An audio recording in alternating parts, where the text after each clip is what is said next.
এই হাউজে কাউসারের পানি মধুর চাইতে মিষ্টি, পানির চাইতেও ক্লিয়ার। কঠিন কিয়ামতের ময়দানে যেদিন মানুষের জিহ্বা কুকুরের মতো ঝুলে আসবে নাভি পর্যন্ত, যেদিন মা তার সন্তানের পরিচয় দেবে না, স্বামী তার স্ত্রী পরিচয় দেবে না, ভাই ভাইয়ের পরিচয় দেবে না, যেদিন আল্লাহর আরশের ছায়া ছাড়া আর কোনো ছায়া থাকবে না, যেদিন সূর্য সহাত মাথার উপরে চলে আসবে, জমিনটা হয়ে যাবে তামার জমিন, যেদিন মানুষ উলঙ্গ হয়ে বিচার দিবসে উঠবে, ওই কঠিন কিয়ামতের ময়দানে আমার বাজান ওই বিচার দিবসের একদিন হবে 50,000 বছরের সমান।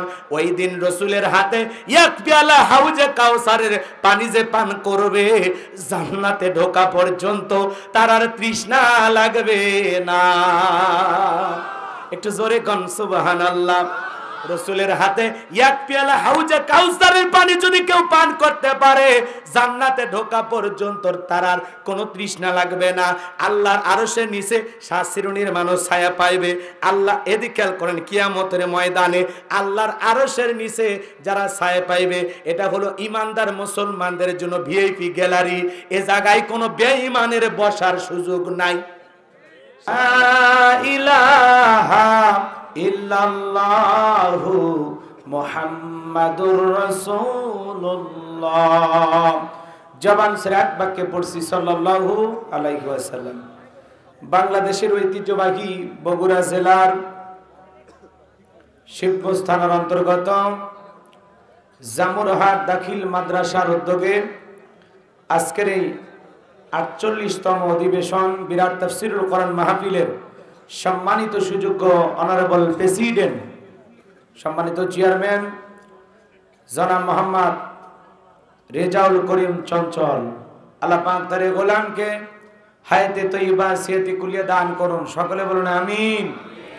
আজকের প্রোগ্রামের প্রধান অতিথি সম্মানিত মেয়র মহোদয়, বিশিষ্ট রাজনীতিবিদ, সমাজসেবক, আপনাদের সুপরিচিত একজন মানুষ জনাব মোহাম্মদ তহিদুর রহমান মানিক ভাই, আল্লাহ পাক তার গোলামকে হায়াতে তৈয়বা সিয়াতে কুলিয়া দান করুন, জনগণের খেদমতের জন্য আদর্শবান নেতা হিসেবে কবুল করুন। সকলে বলুন আমিন। আজকের প্রোগ্রামের বিশেষ অতিথিবৃন্দ, আমন্ত্রিত অতিথিবৃন্দ, আলোচনা রেখে ধন্য করেছেন মাওলানা মোহাম্মদ রফিকুল ইসলাম, আল্লাহ পাক তার গোলামের কণ্ঠ দিনের জন্য কবুল করুন। সকলে বলুন আমিন। আলোচনা করে ধন্য করেছেন আমার অত্যন্ত কাছের মহাব্বতের প্রিয় ভাই, বিশিষ্ট ইসলামী চিন্তাবিদ, মুফাসসিরে কোরআন, অত্র এলাকার কৃতি সন্তান মুফতি মাকসুদ আল মাসুদ আজমি সাহেব দামাত বারাকাতুম আলিয়া। আল্লাহ পাক প্রিয় ভাইয়ের কণ্ঠকে দ্বীনের জন্য, ইসলামের জন্য, কোরআনের ময়দানের জন্য কবুল করুন। সকলে বলুন আমিন। মঞ্চে উপস্থিত সম্মানিত উলামায়ে কেরাম, সামনে বসা পিতৃ সমতুল্য মুরব্বী বাবাজিরা, কলিজার টুকরা প্রাণপ্রিয় যুবক ভাইরা, ছোট্ট ছোট্ট সোনামানিকেরা, পর্দার আড়ালের সম্মানিত অবলা সরলা আবেদা সালেহা মা ও বোনেরা, প্রশাসনের সম্মানিত পুলিশের ভাইরা, ডিবির ভাইরা, জাতির বিবেক প্রিয় সাংবাদিক বন্ধুগণ, বিভিন্ন রাজনৈতিক দলের সম্মানিত নেতা কর্মী ভাইরা, সবাইকে নিয়ে আরেকটি বার সালাম দিচ্ছি। আশা করছি সকলে সালামের জবাব জোরে সরে দেবেন। আসসালামু আলাইকুম ওয়া রাহমাতুল্লাহি ওয়া বারাকাতুহু। আমরা শুকরিয়া আদায় করতেছি সেই মহান মালিকের দরবারে, আল্লাহ পাক সুবহানাহু ওয়া তাআলা অত্যন্ত দয়া করে, করুণা করে, মায়া করে, মহব্বত করে, ভালোবেসে, পছন্দ করে অত্র এলাকা থেকে গনে গনে গণান্বিত করে, যাচাই বাছাই করে, শুধুমাত্র কেবলমাত্র কোরআনুল কারীমের মহব্বতে আজকের মাহফিলে আসার বসার সুযোগ করে দিলেন। সে মহান রবের দরবারে সিজদাবনত চিত্তে কালিমাতুশ শুকর আদায় করে পড়ছি আলহামদুলিল্লাহ। লক্ষ কোটি দরুদ সালাম মানবতার শ্রেষ্ঠ বন্ধু বিশ্বনবী, বিশ্ব নেতা, যে নবী আইগেমে জাহিলিয়াতের যুগে আগমন করে অসভ্য মানুষগুলোকে সভ্য বানিয়েছেন, অভদ্র মানুষগুলোকে ভদ্র বানিয়েছেন, কোরআন নামের সংবিধান দিয়া, কোরআনের রাজ কায়েম কইরা, সোনালী যুগ উপহার দিয়া মদিনার পাক ভূমিতে শায়িত আছেন। সে রাসূলের প্রতি কলিজা ভরা মুহাব্বত নিয়ে পড়ছি দরুদ সালাম।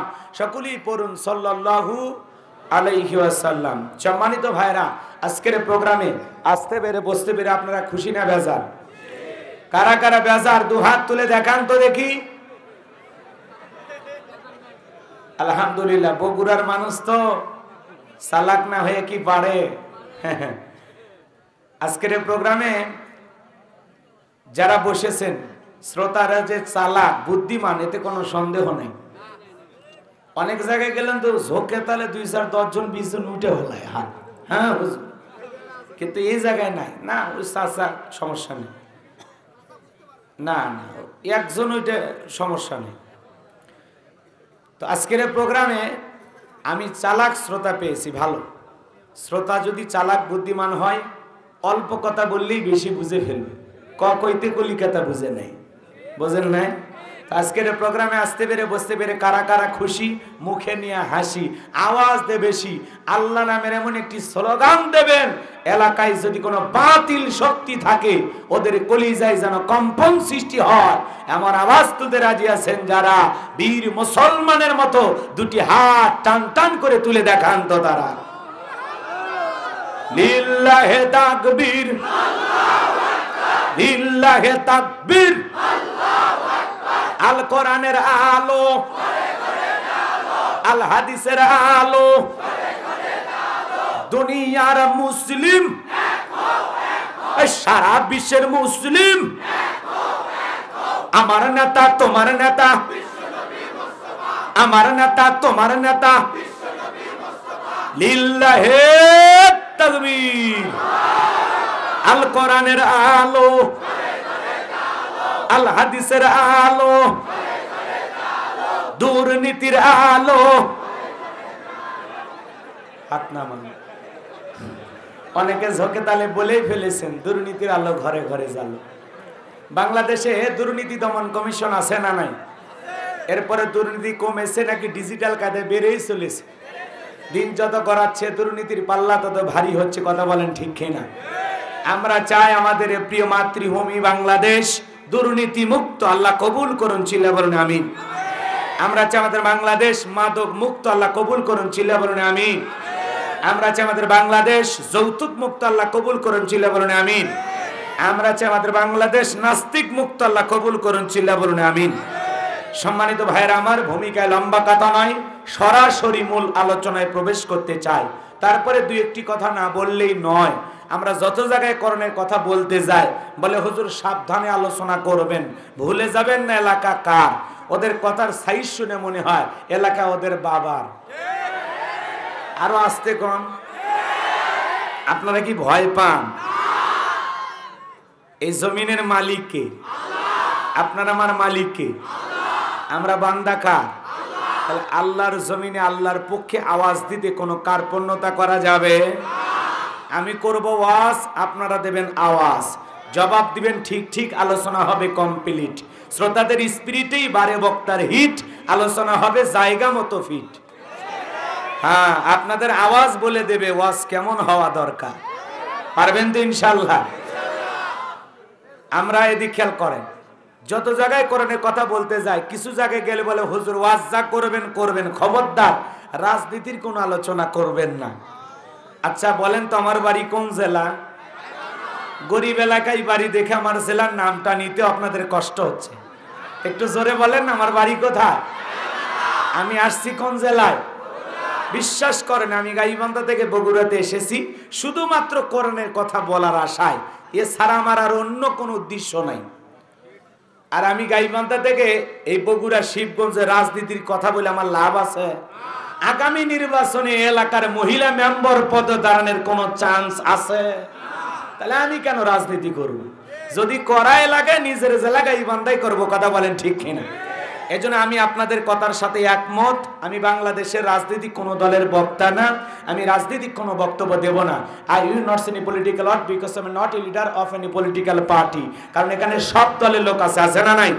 এখানেই বসে আছেন আওয়ামী লীগ, বিএনপি, জাতীয়বাদী জামাত ইসলাম, জাসদ, বাসদ, চরমনা, আরশই, দেওয়ানবাগি, ফুরপুরে, হাটহাজারী, ওলামা নিজামা, তাবলিগ, পাবলিক, ওলামা লীগ, গণতন্ত্র, গণফোরাম, সুসমাজ, বিকল্পধারা, এলজিবি, বিডিএম, নাগরিক শক্তি, ভিপির সোসাইটি, 4 দল, 14 দল, 18 দল, 19 দল, 20 দল, হিন্দুস্তান, বেনেপ, বাংলাদেশ কংগ্রেস, এ পর্যন্তই থাক।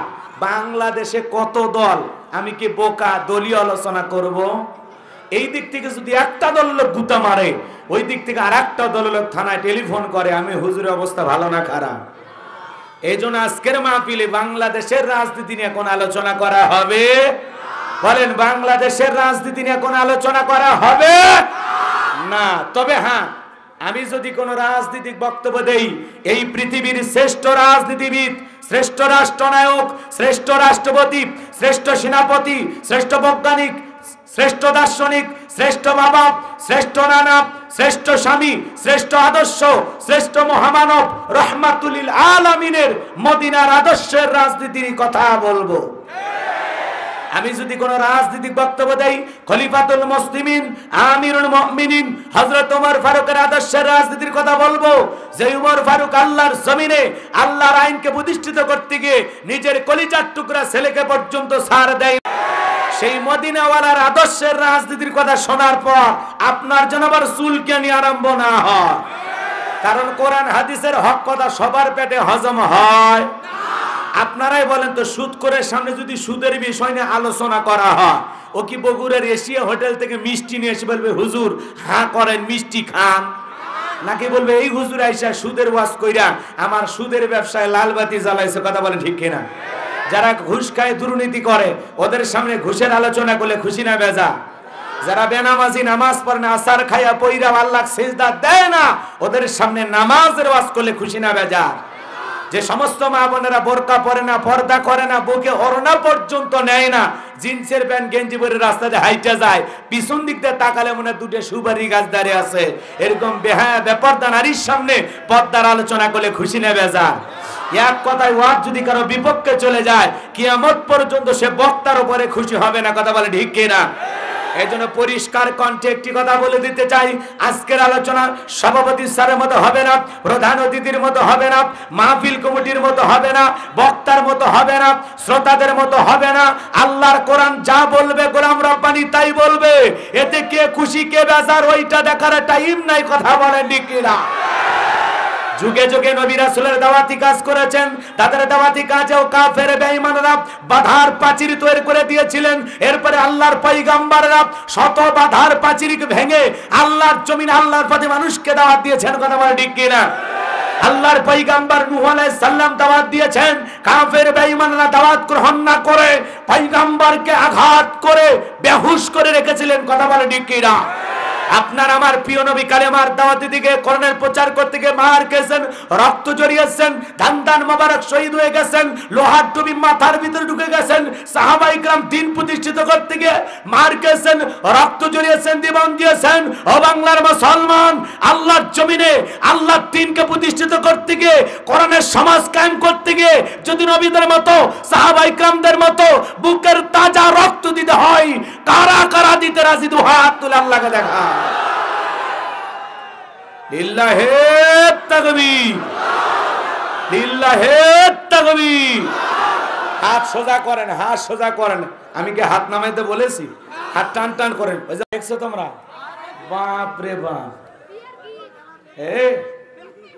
এত কথা কোশ না, আমার মাঝে লাইন হারে দেয়, এরা সব মুখস্থ করে রাখছে। লিল্লাহে তাকবীর। এরা একটু বেশি ভালোবাসে। কেউ আছেন ভাই, কেউ আছেন হাত দেবেন? চলেন আমি আলোচনায় চলে যাই। 1000 টাকা নোট চাইছিলাম রসুলের সাথে জান্নাতে যাওয়ার আশায়। একটা মানুষ নাই যে হুজুর 1000 টাকা আমি দিলাম, নেন। হ্যাঁ, 1000 টাকার একটা নোট চাইছিলাম, পাবো না ভাই, পাবো না। নবীর সাথে জান্নাতে থাকতে মন চায় না? হ্যাঁ, আছে আছে, কারো কাছে আছে? একটু নিয়ে আসেন, আমি দোয়া করে দেব। এই হাজার হাজার জনতার মধ্যে শেষ ভালো যার, সব ভালো তার। আল্লাহ কবুল করেন, জোরে বলেন আমিন। 1000 টাকা, মাশাআল্লাহ। কি নাম? নাম সারাই। লিল্লাহে তাকবীর। এই যে চাইছিলাম, দেখেন, এই যে বাংলাদেশের সেরা নোট, 1000 টাকা নোট। লিল্লাহে তাকবীর। আল্লাহ দানটা কবুল করেন, বড়দানে শামিল করেন। এদিনে ছেলেকে লক্ষ লক্ষ টাকার মালিক বানায় দেন, দুনিয়া আখিরাতে ইজ্জত সম্মান বাড়ায় দেন। দান করেছে 1000 টাকা, দুনিয়া আখিরাতের আইকো না কোনো ঠেকা। মরণের পর রাসূলের সাথে একই জান্নাতে করে দিও দেখা। টাকার রংটা বড় ভালো, অন্তরে জ্বালা দাও কোরআনের আলো। টাকার মধ্যে নাই সিরা, আল্লাহ গোলাম রব্বানি দোয়া দেন ফিরা। জোরে কোন মারহাবা, আর জোরে কোন মারহাবা। আল্লাহ যেন বিশ্ব নবীর সাথে প্রিয় ভাইকে একই জান্নাতে কবুল করেন, জোরে বলেন আমিন। যা হয়েছে আলহামদুলিল্লাহ, ওয়াজে চলে গেলাম। হ্যাঁ ঠিক আছে, চেয়ারম্যান ভাই বলতেছেন হুজুর ওয়াজে চলে যান। চলেন আমরা এখন ডাইরেক্ট আলোচনা শুরু করি। হ্যাঁ, এদিক খেয়াল করেন, লিখেছেন তাফসিরুল কোরআন মাহফিল। কি লিখেছেন? হ্যাঁ, আলোচনা একটু তাফসির ভিত্তিক হওয়া দরকার আছে না নাই? একটু মনোযোগ দিয়ে কথা বলবেন আর আমার সাথে একটু কথা বলে সহযোগিতা করবেন। বগুড়ার মানুষ যদি এদিক খেয়াল করেন, তারা যদি আওয়াজ না দেয় অন্য জেলার মানুষ আওয়াজ দেবে? আমরা, আমার বাড়ি গাইবান্ধা, আপনাদের বাড়ি বগুড়া, আমাদের বাড়ি পাশাপাশি, আমাদের মধ্যেই হবে ভালোবাসাবাসি। একটু মহাব্বত যদি বেশি হয় তাহলে আওয়াজ আসতে না জোরে দিতে পারবেন তো ইনশাআল্লাহ? তো চলুন সরাসরি আল্লাহর কোরআন থেকে আলোচনা করব। আমি আপনাদের সামনে আজকে কথা বলবো পবিত্র কোরআনুল কারীমের 108 নম্বর সূরা। হুজুর ছোট সূরাও ধরছি ছোট। সূরাটির নাম হলো কাউসার। জোরে বলেন কি নাম? আরো জোরে বলেন। অনেকে ভাবতেছেন হুজুর এই সূরার থেকে ওয়াজ করবেন, এটা যদি আগে জানতাম কষ্ট করে আপনার মাহফিলে আসতাম না, এটা কি ভাবতেছেন নাকি? আচ্ছা বলেন তো, পরিচিত পথে পথ চলতে সহজ হয় না কঠিন হয়? পরিচিত মানুষের সাথে কথা বলে ভালো লাগে না খারাপ লাগে? পরিচিত পথে পথ চলতে যেমন সহজ হয়, পরিচিত মানুষের সাথে কথা বলে যেমন ভালো লাগে আনন্দ লাগে, ঠিক কোন বক্তা কোন মুফাসসির যদি পরিচিত জানা আয়াত বা সূরা থেকে আলোচনা করে, এইটা শুনে আরো বেশি ভালো লাগবে, কারণ এটা জানা আছে। কিন্তু একটা কথা আছে, এক একটা ফুলের এক একটা সুঘ্রাণ। আপনারা হয়তোবা যেভাবে সূরা কাউসারের তাফসীর বা আলোচনা জানেন, হয়তোবা আমি সেইভাবে জানি না। আজকে আমি যেভাবে বলবো হয়তোবা আপনারা সেভাবে শোনেন নাই। আর আজকে সূরা কাউসারের তাফসীর শোনার পরে যখন নামাজের ভিতরে আপনারা তিলাওয়াত করে পড়বেন, বিশ্বাস করেন আগের চাইতে 100 ভাগ মনোযোগ নামাজের ভিতরে আরো বেশি হবে, কারণ এই সূরা পড়তে পড়তে আপনার চোখে পানি চলে আসবে ইনশাআল্লাহ। একটু মনোযোগ দিয়ে কথাগুলো শোনা লাগবে, তাহলে বুঝতে পারবেন যে হুজুর এই সূরা থেকে কি ওয়াজ আমাদের উপহার দিতে চায়। একটু মনোযোগ দিয়ে শুনবেন।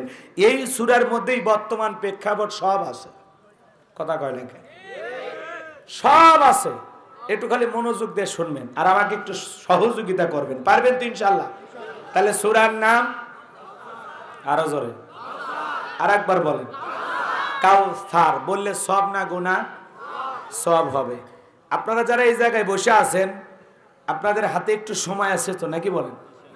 12টা পর্যন্ত ধৈর্য নিয়ে বসে থাকবেন তো ইনশাআল্লাহ? থাকবেন তো ইনশাআল্লাহ? তো কারা কারা থাকবেন না তারা হাত তোলেন। আলহামদুলিল্লাহ। 12টা পর্যন্ত আজকের মাহফিলে ধৈর্য সহকারে শেষ পর্যন্ত কারা কারা বসে থাকবেন দুই হাত তুলে বলেন ইনশাআল্লাহ। আর একবার বলেন ইনশাআল্লাহ। আর একবার বলেন ইনশাআল্লাহ। হাত নামান। এই যে ওয়াদা দিলেন আপনারা, ওয়াদা ঠিক থাকবে তো ইনশাআল্লাহ? আর ওয়াদা ভঙ্গ করে কিসের লক্ষণ? হ্যাঁ, ওয়াদা ভঙ্গ করে কিসের লক্ষণ সেটা আপনারা জানেন, তাহলে আমার তো আর বলা লাগবে না। তাহলে ধৈর্য নিয়ে বসে থাকেন। আর যদি কারো ওঠার চিন্তা ভাবনা থাকে 12টার আগে, তাহলে আমি 30 সেকেন্ডের জন্য চোখ দুটো বন্ধ করতেছি, আপনি ভেগে যান, সুযোগ দেওয়া হলো, যান, কোনো সমস্যা নেই। হ্যাঁ আলহামদুলিল্লাহ, কেউ যায় না, তার মানে শোনার আগ্রহ আছে। আল্লাহ কবুল করে, ধরে কোন আমি। আর কোনো ভূমিকা নয়, এইবার ডাইরেক্ট আলোচনা। সূরার নাম কাউসার। মোট আয়াত আছে 3টি, রুকু আছে 1টি। বিশ্বনবীর মক্কার জিন্দেগিতে এই সূরাটি নাজিল হয়েছেন। জবান ছেড়ে সবাই আমার সাথে পড়ুন। আউযু বিল্লাহি মিনাশ শাইতানির রাজিম। বিসমিল্লাহির রাহমানির রহিম। বিতাড়িত মোরদাদ শয়তানের কাছ থেকে আল্লাহ পাকের কাছে আশ্রয় প্রার্থনা চাচ্ছি। পরম করুণাময় অসীম দয়ালু আল্লাহ তাআলা নামে শুরু করছি। আমরা যে কোনো কাজ শুরু করব কার নামে? আল্লাহর নামে কাজ শুরু করলে কল্যাণ আছে না নাই? বরকত আছে না নাই? হ্যাঁ, আমরা কোরআন থেকে আলোচনা করব, কারণ এই কিতাব থেকে যদি কথা বলা হয়, কারো কি কোনো সমস্যা আছে ভাই? এই কিতাবের মধ্যে কোনো ভুল আছে? কোনো ভেজাল আছে? মিথ্যা আছে? ধোঁকা আছে? থাকবে কি করে? কিতাবটি নাজিল করেছেন কে? সে আল্লাহ পাক কিতাবের শুরুতেই জানিয়ে দিয়েছেন, যালিকাল কিতাবুল লা রাইবা ফি। এটি এমন একটি কিতাব যেই কিতাবের মধ্যে কোনো সন্দেহ নাই, কোনো সংশয় নাই, কোনো মিথ্যা নাই, কোনো ধোঁকা নাই। There is no doubt. বলুন আল্লাহু আকবার। হুদাল লিল মুত্তাকিন। মুত্তাকি বান্দাদের জন্য গাইডলাইন হিসাবে, পথ প্রদর্শক হিসাবে আসমান থেকে এই কিতাবটি নাজিল করেছেন কে? সেই কোরআনের আলোচনা শুনলে লাভ না লস? আরো জোরে বলেন। আল্লাহ রাব্বুল আলামিন বলেন ওয়াইযা কুরিয়াল কুরআনু ফাসতামিউ লাহু ওয়া আনসিতু লাআল্লাকুম তুরহামুন। সূরা আরাফ আয়াত নাম্বার 204। আল্লাহ রাব্বুল আলামিন জানা দিলেন তোমাদের সামনে যখন কোরআন পাঠ করা হয়, কোরআনের আলোচনা করা হয়, চুপ করে কান লাগিয়ে মনোযোগ সহকারে কোরআনের কথাগুলো শ্রবণ করো। যদি চুপচাপ কোরআনুল কারীমের কথাগুলো শ্রবণ করতে পারো, আসমান থেকে তোমাদের উপরে আমি আল্লাহর রহমত বৃষ্টির মতো নাজিল হবে। বলুন সুবহানাল্লাহ। সেই কিতাবের আলোচনা শোনার জন্য আমরা বসেছি। এই জায়গায় আল্লাহর রহমত নাজিল হচ্ছে, এটা আপনারা বিশ্বাস করেন কিনা? এটা জান্নাতের বাগান, এতে কোনো সন্দেহ নাই। আর আমরা যে জায়গায় বসে আছি, এই জায়গা আসমান থেকে আল্লাহর রহমত বৃষ্টির মতো নাজিল হচ্ছে। বলুন সুবহানাল্লাহ। কিন্তু দেখার মতো সেই চোখ আপনার আমার নাই, কথা কয় না? সেই চোখ থাকতে গেলে আমল করা লাগবে, ওইদিকে গেলে আবার লম্বা হবে। বিশ্বনবী রহমতুল্লিল আলামিন পাহাড়ের পাশে দাঁড়িয়ে সাহাবায়ে কেরামদের সামনে কোরআন দিয়ে আলোচনা করতেছেন। আম্মা জান আয়েশা তাকায় দেখেন বৃষ্টি পড়ে পড়ে নবী এবং সাহাবায়ে কেরামদের শরীর মোবারক ভিজে যাচ্ছে। বিশ্বনবী যখন আলোচনা শেষে ঘরের ভিতরে প্রবেশ করলেন, আম্মা জান আয়েশা তাকায় দেখেন রাসূলের পুরোটা শরীরের মধ্যে এক ফোঁটা বৃষ্টির পানির চিহ্ন খুঁজে পাওয়া যায় না। বলুন সুবহানাল্লাহ।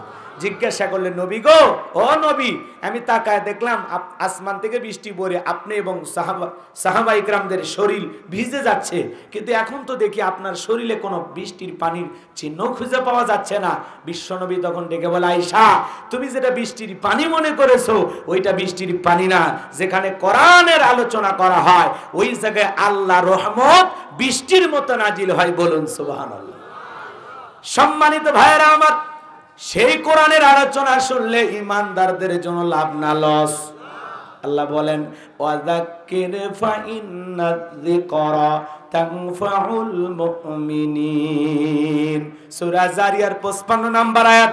আল্লাহ ডেকে বলেন যারা আমার মুমিন বান্দা তাদের সামনে যখন কোরআন দেওয়াজ করা হয়, কোরআন থেকে উপদেশ দেওয়া হয়, এই কথাগুলো শোনার পর আমার মুমিন বান্দাদের উপকারে আসবে। বলুন সুবহানাল্লাহ।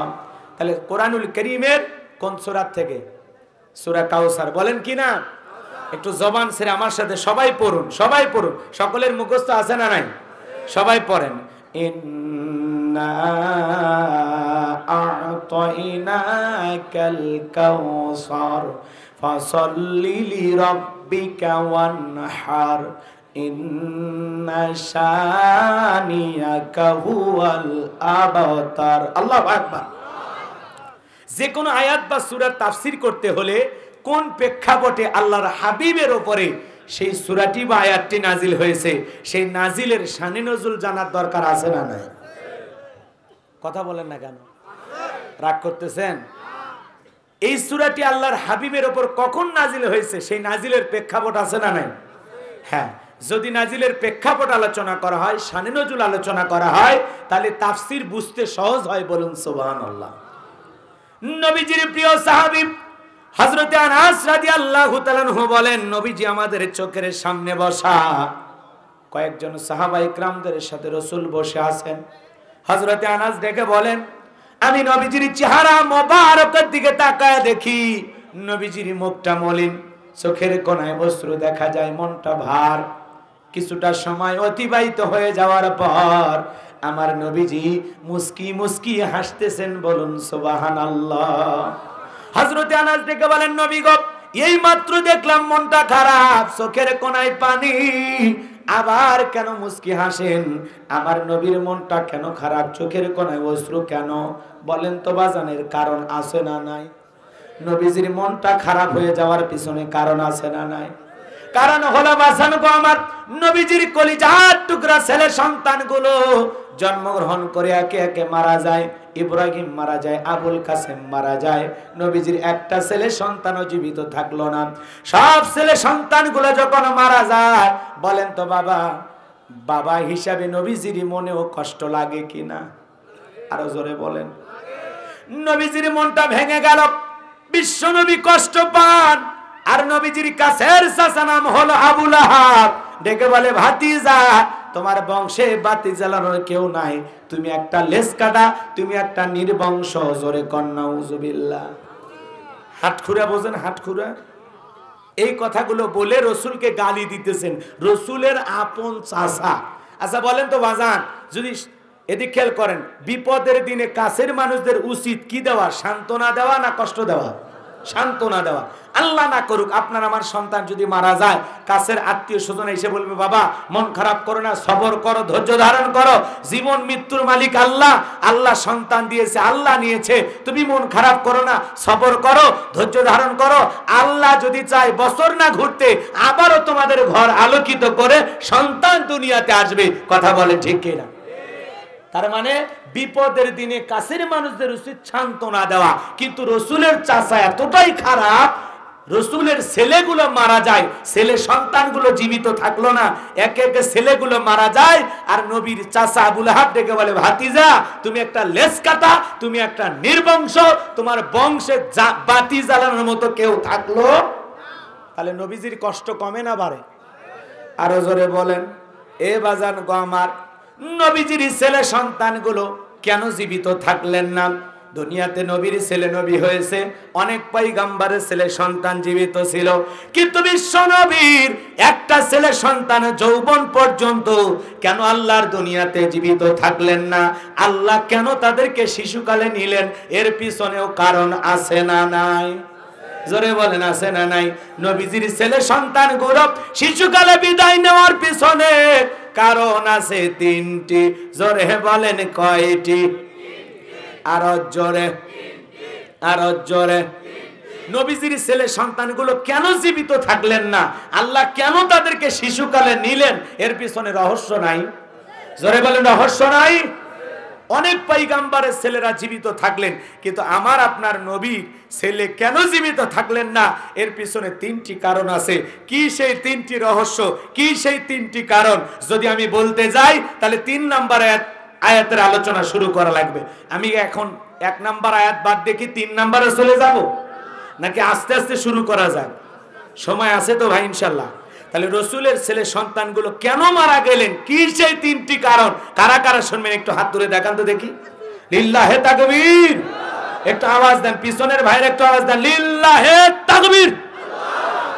একটু আওয়াজ দেন, সামনের দিকে যেতে দেন, একটু আল বানতে নিয়ে তো চেঁচা শুরু করা লাগবে। আমাকে একটু জায়গা মতো যেতে দেন, অপেক্ষা করেন। যুবকেরা হতাশ হওয়ার কারণ নাই, তোমরা যে আলোচনা খুঁজতেছো ওইটা 52 মিনিট পরে শুরু হবে। মা বোনেরাও আসছে, ওদের জন্য আলোচনা হবে 1 ঘন্টা 15 মিনিট পরে। শেষ পর্যন্ত থাকলে কোন সময় কি আলোচনা হবে আপনি নিজেও টের পাবেন না। অতএব ধৈর্য নিয়ে বসে থাকা লাগবে। আপনি যেটা শোনার জন্য মনে মনে ভাবতেছেন সেগুলোও হবে ইনশাআল্লাহ। শুরু করা লাগবে।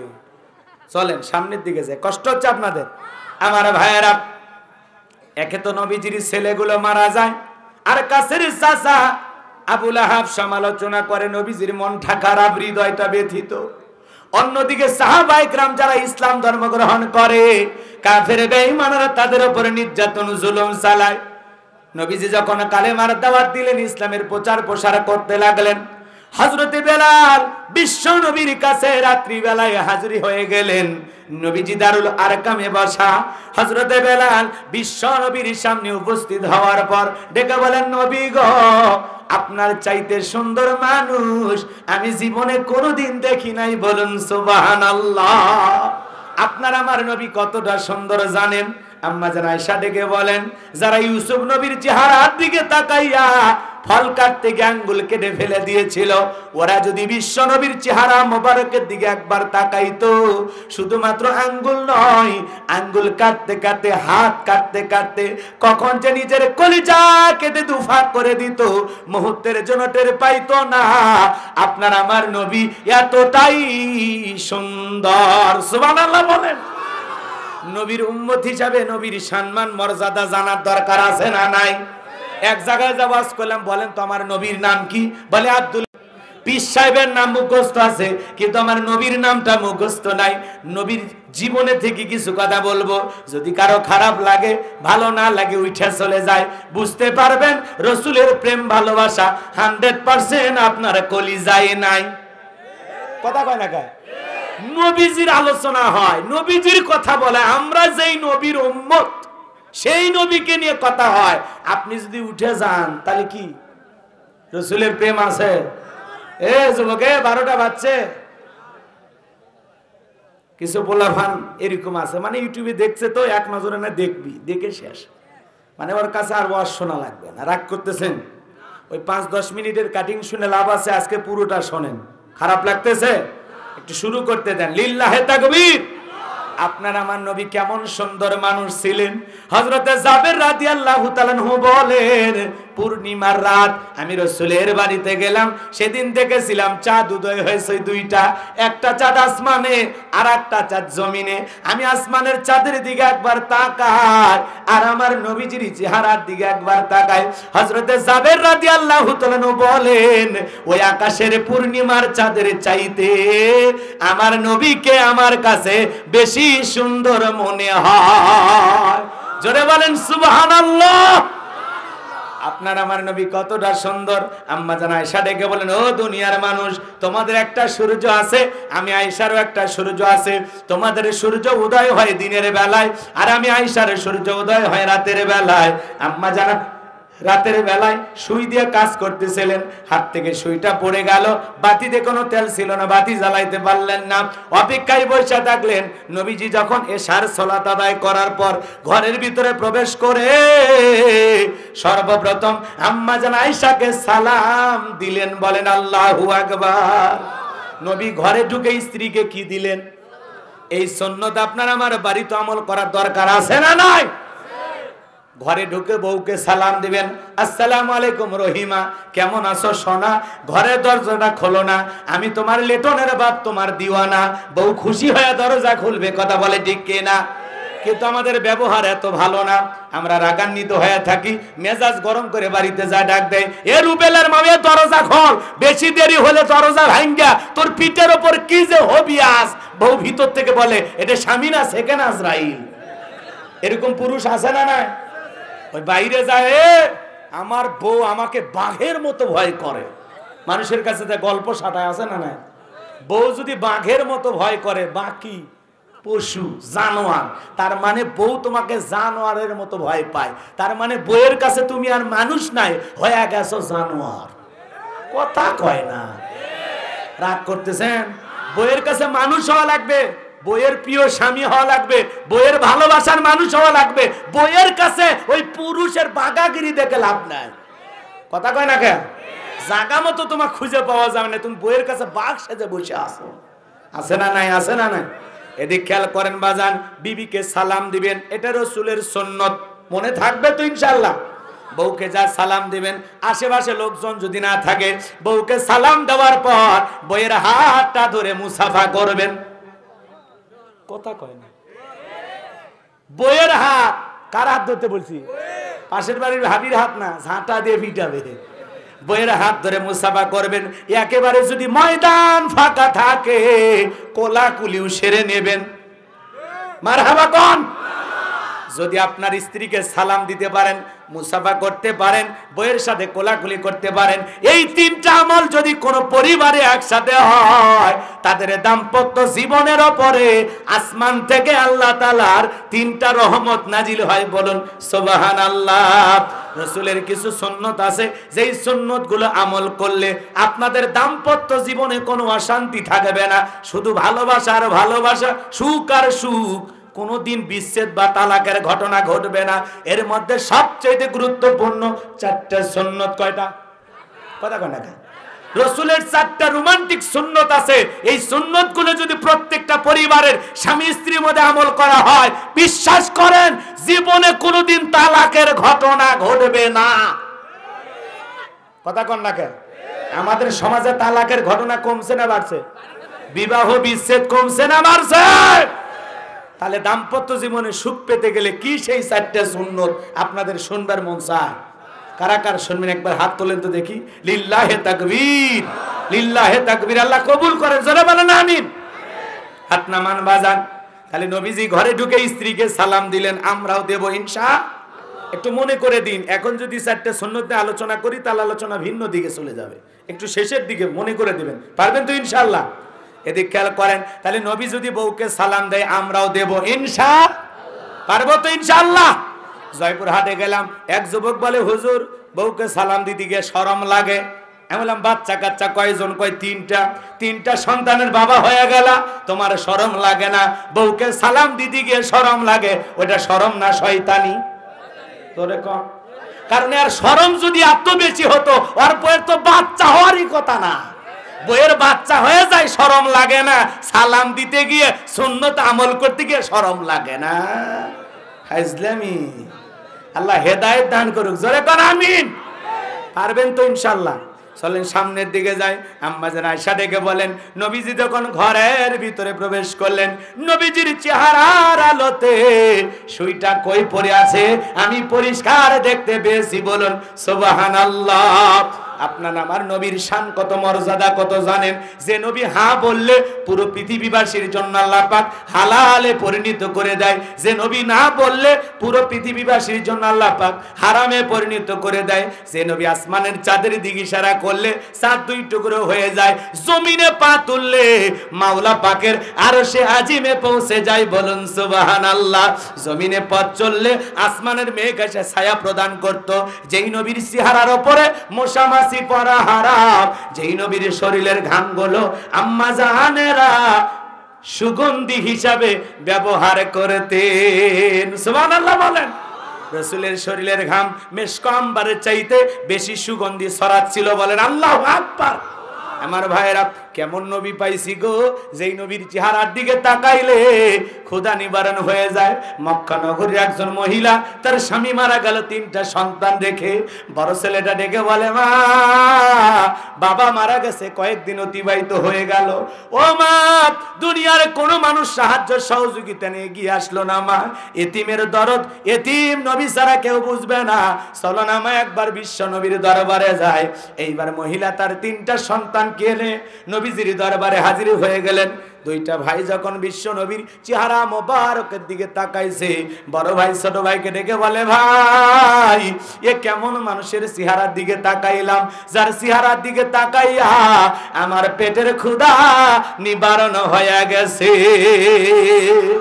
ছোট ভাই ডেকে বলে, বড় ভাই আমি তো একই কথা বলতে চাচ্ছিলাম, এ কেমন মানুষের চেহারার দিকে তাকাইলাম গো, যার চেহারার দিকে তাকাইয়া আমার মনে হয় এই মাত্র পেট ভরে কি যেন খাইলাম। সুবহানাল্লাহ।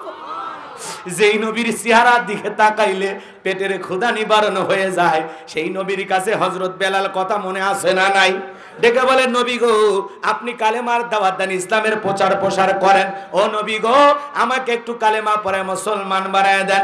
বিশ্ব নবী পড়া দিলেন, লা ইলাহা ইল্লাল্লাহু মুহাম্মাদুর রাসূলুল্লাহ সাল্লাল্লাহু আলাইহি সাল্লাম। হযরত বেলাল কালেমা পড়ে মুসলমান হয়ে গেলেন। নবী ডেকে বলে, বেলাল কালেমা পড়েছো, আপাতত প্রকাশ করা যাবে না, ইসলামের অবস্থা এখন ভালো না। কথা কয় না? নবী হযরত বেলালকে ডেকে বলে, কালেমা পড়েছো, আপাতত প্রকাশ করা যাবে না, কারণ এখন পরিবেশ ভালো না। আজও পৃথিবীর দিকে তাকায় দেখেন বাজান, ইসলাম আলাদের পরিবেশ ভালো না খারাপ? আজও মুসলমানদের জন্য কি পরিবেশ অনুকূলে আছে? জোরে বলেন আছে? ওই প্যালেস্টাইনের মুসলমানদের দিকে তাকায় দেখেন, ওই ফিলিস্তিনের মুসলমানদের দিকে তাকায় দেখেন, গাজায় আসো মুসলমানদের উপরে ইসরায়েলি ইহুদি জালেমদের বর্বর হামলা আছে না নাই? আছে না নাই? কি অপরাধ করেছে ফিলিস্তিন নিরীহ শিশুগুলো, কি অপরাধ ফিলিস্তিনের মা বোনদের, ওই জালেমদের হামলা থেকে মসজিদ গির্জা কোনো কিছু রক্ষা পাচ্ছে না, হাসপাতালে পর্যন্ত হামলা করে।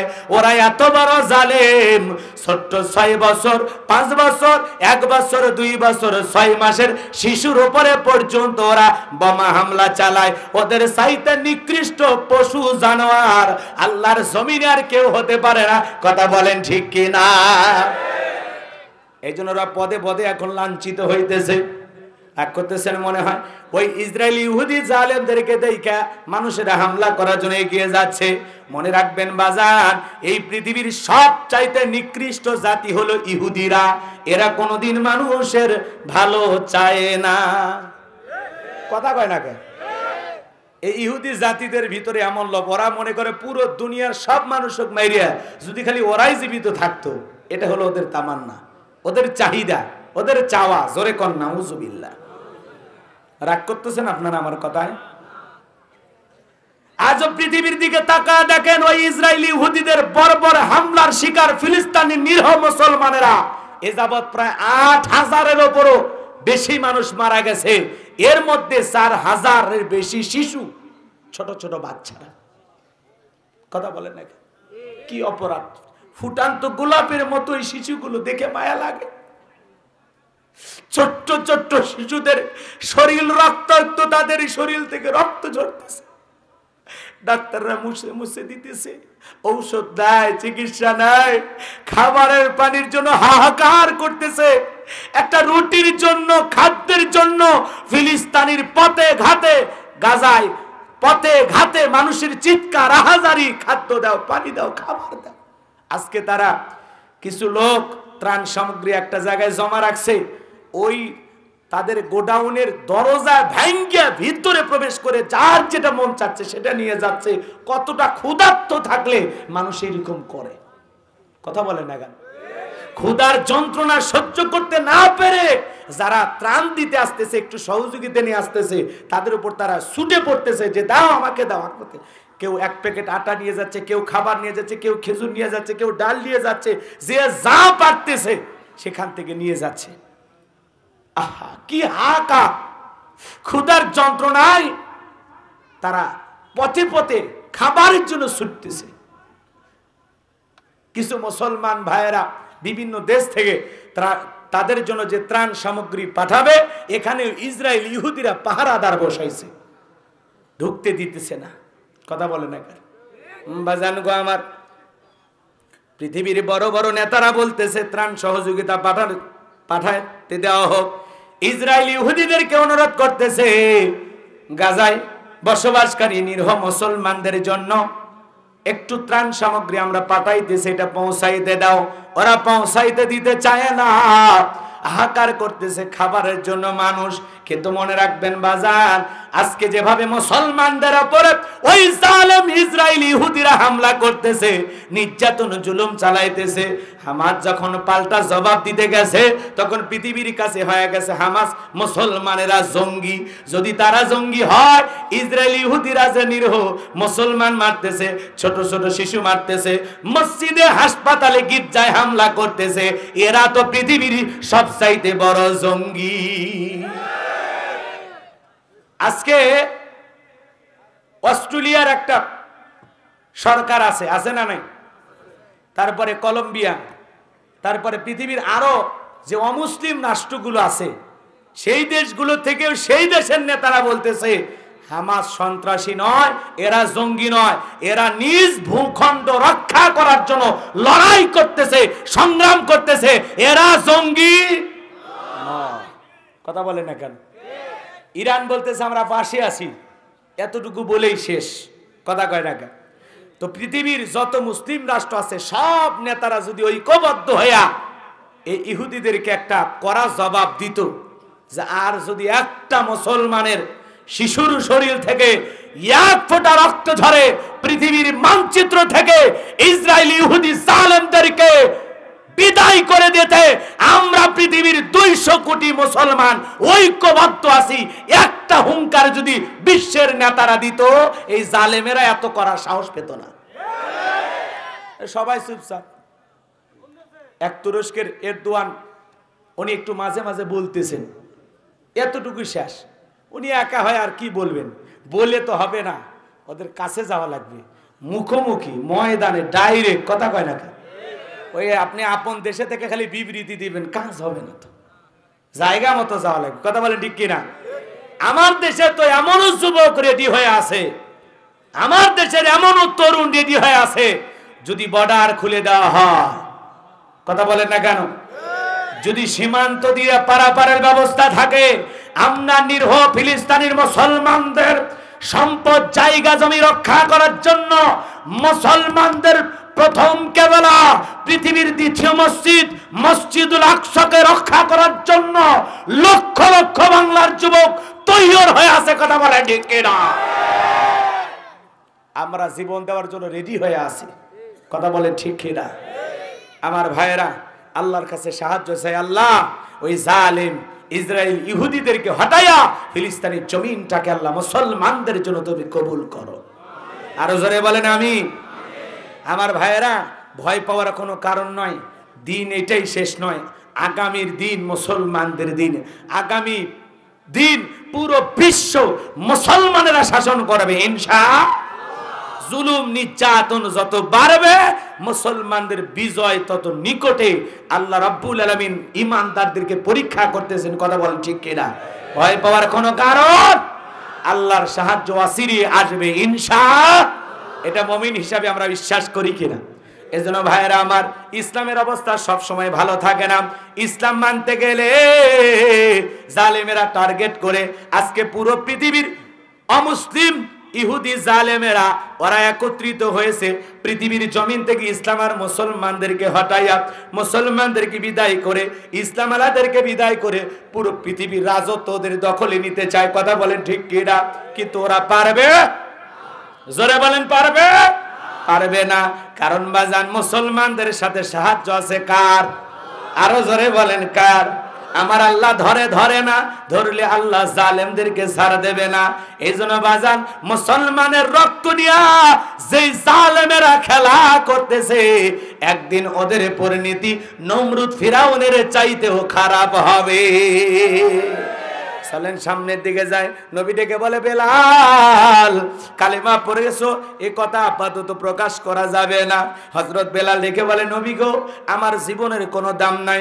আমার মনে বোমায়েকে বলেছিলাম উর্দুম্বা ছাগল পেশাব পায়খানা করে দেয়, এই ঘরে থাকতে আমার বড় কষ্ট হয়, আমার জন্য একটা ভালো ঘরের ব্যবস্থা করে দেন। ও মায়ে ডেকে বলে, বেলাল ওই উর্দুম্বা ছাগলের দাম আমার কাছে আছে, কিন্তু তোর মতো হাফসি কালো বেলালের দাম আমার কাছে নাই। জোরে বলেন নাউজুবিল্লাহ। আমার ভাইয়েরা, নবীজির কাছে হযরত বেলাল ডেকে বলে, নবী আপনি শুধু আমার জন্য দোয়া করে দেন।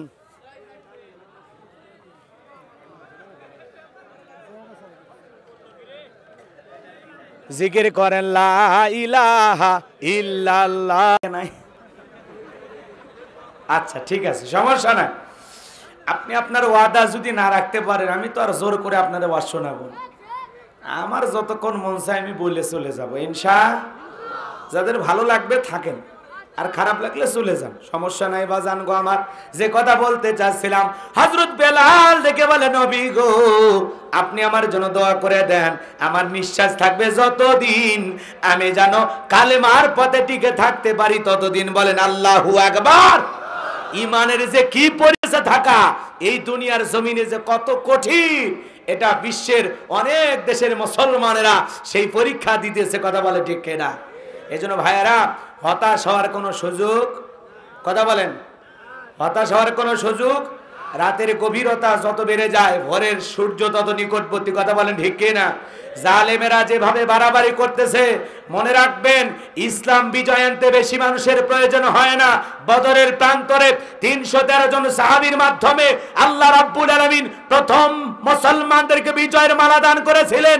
সেই বদরের সাহাবীদের মতো ঈমান আমল যদি মজবুত করতে পারি, আজও পৃথিবীর ভূখণ্ডে মুসলমানদেরকে আল্লাহ বিজয় দান করবে। কথা বলেন ঠিক কিনা? হামাস বাহিনীর উপরে 75 বছর ধরে ইসরায়েলি ইহুদিরা হামলা করতেছে, তারা যখন পাল্টা হামলার জবাব দিয়েছে, পশ্চিমা বিশ্বের জালেম নেতাদের টনক নড়েছে। মুসলমানেরা যেভাবে এগিয়ে যাচ্ছে, অচিরেই বিজয় মুসলমানদের হাতে আসবেই আসবে ইনশাআল্লাহ।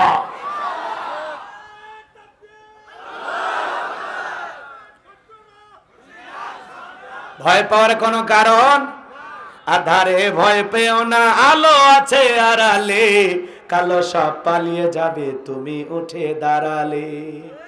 কথা বলবে না কেন?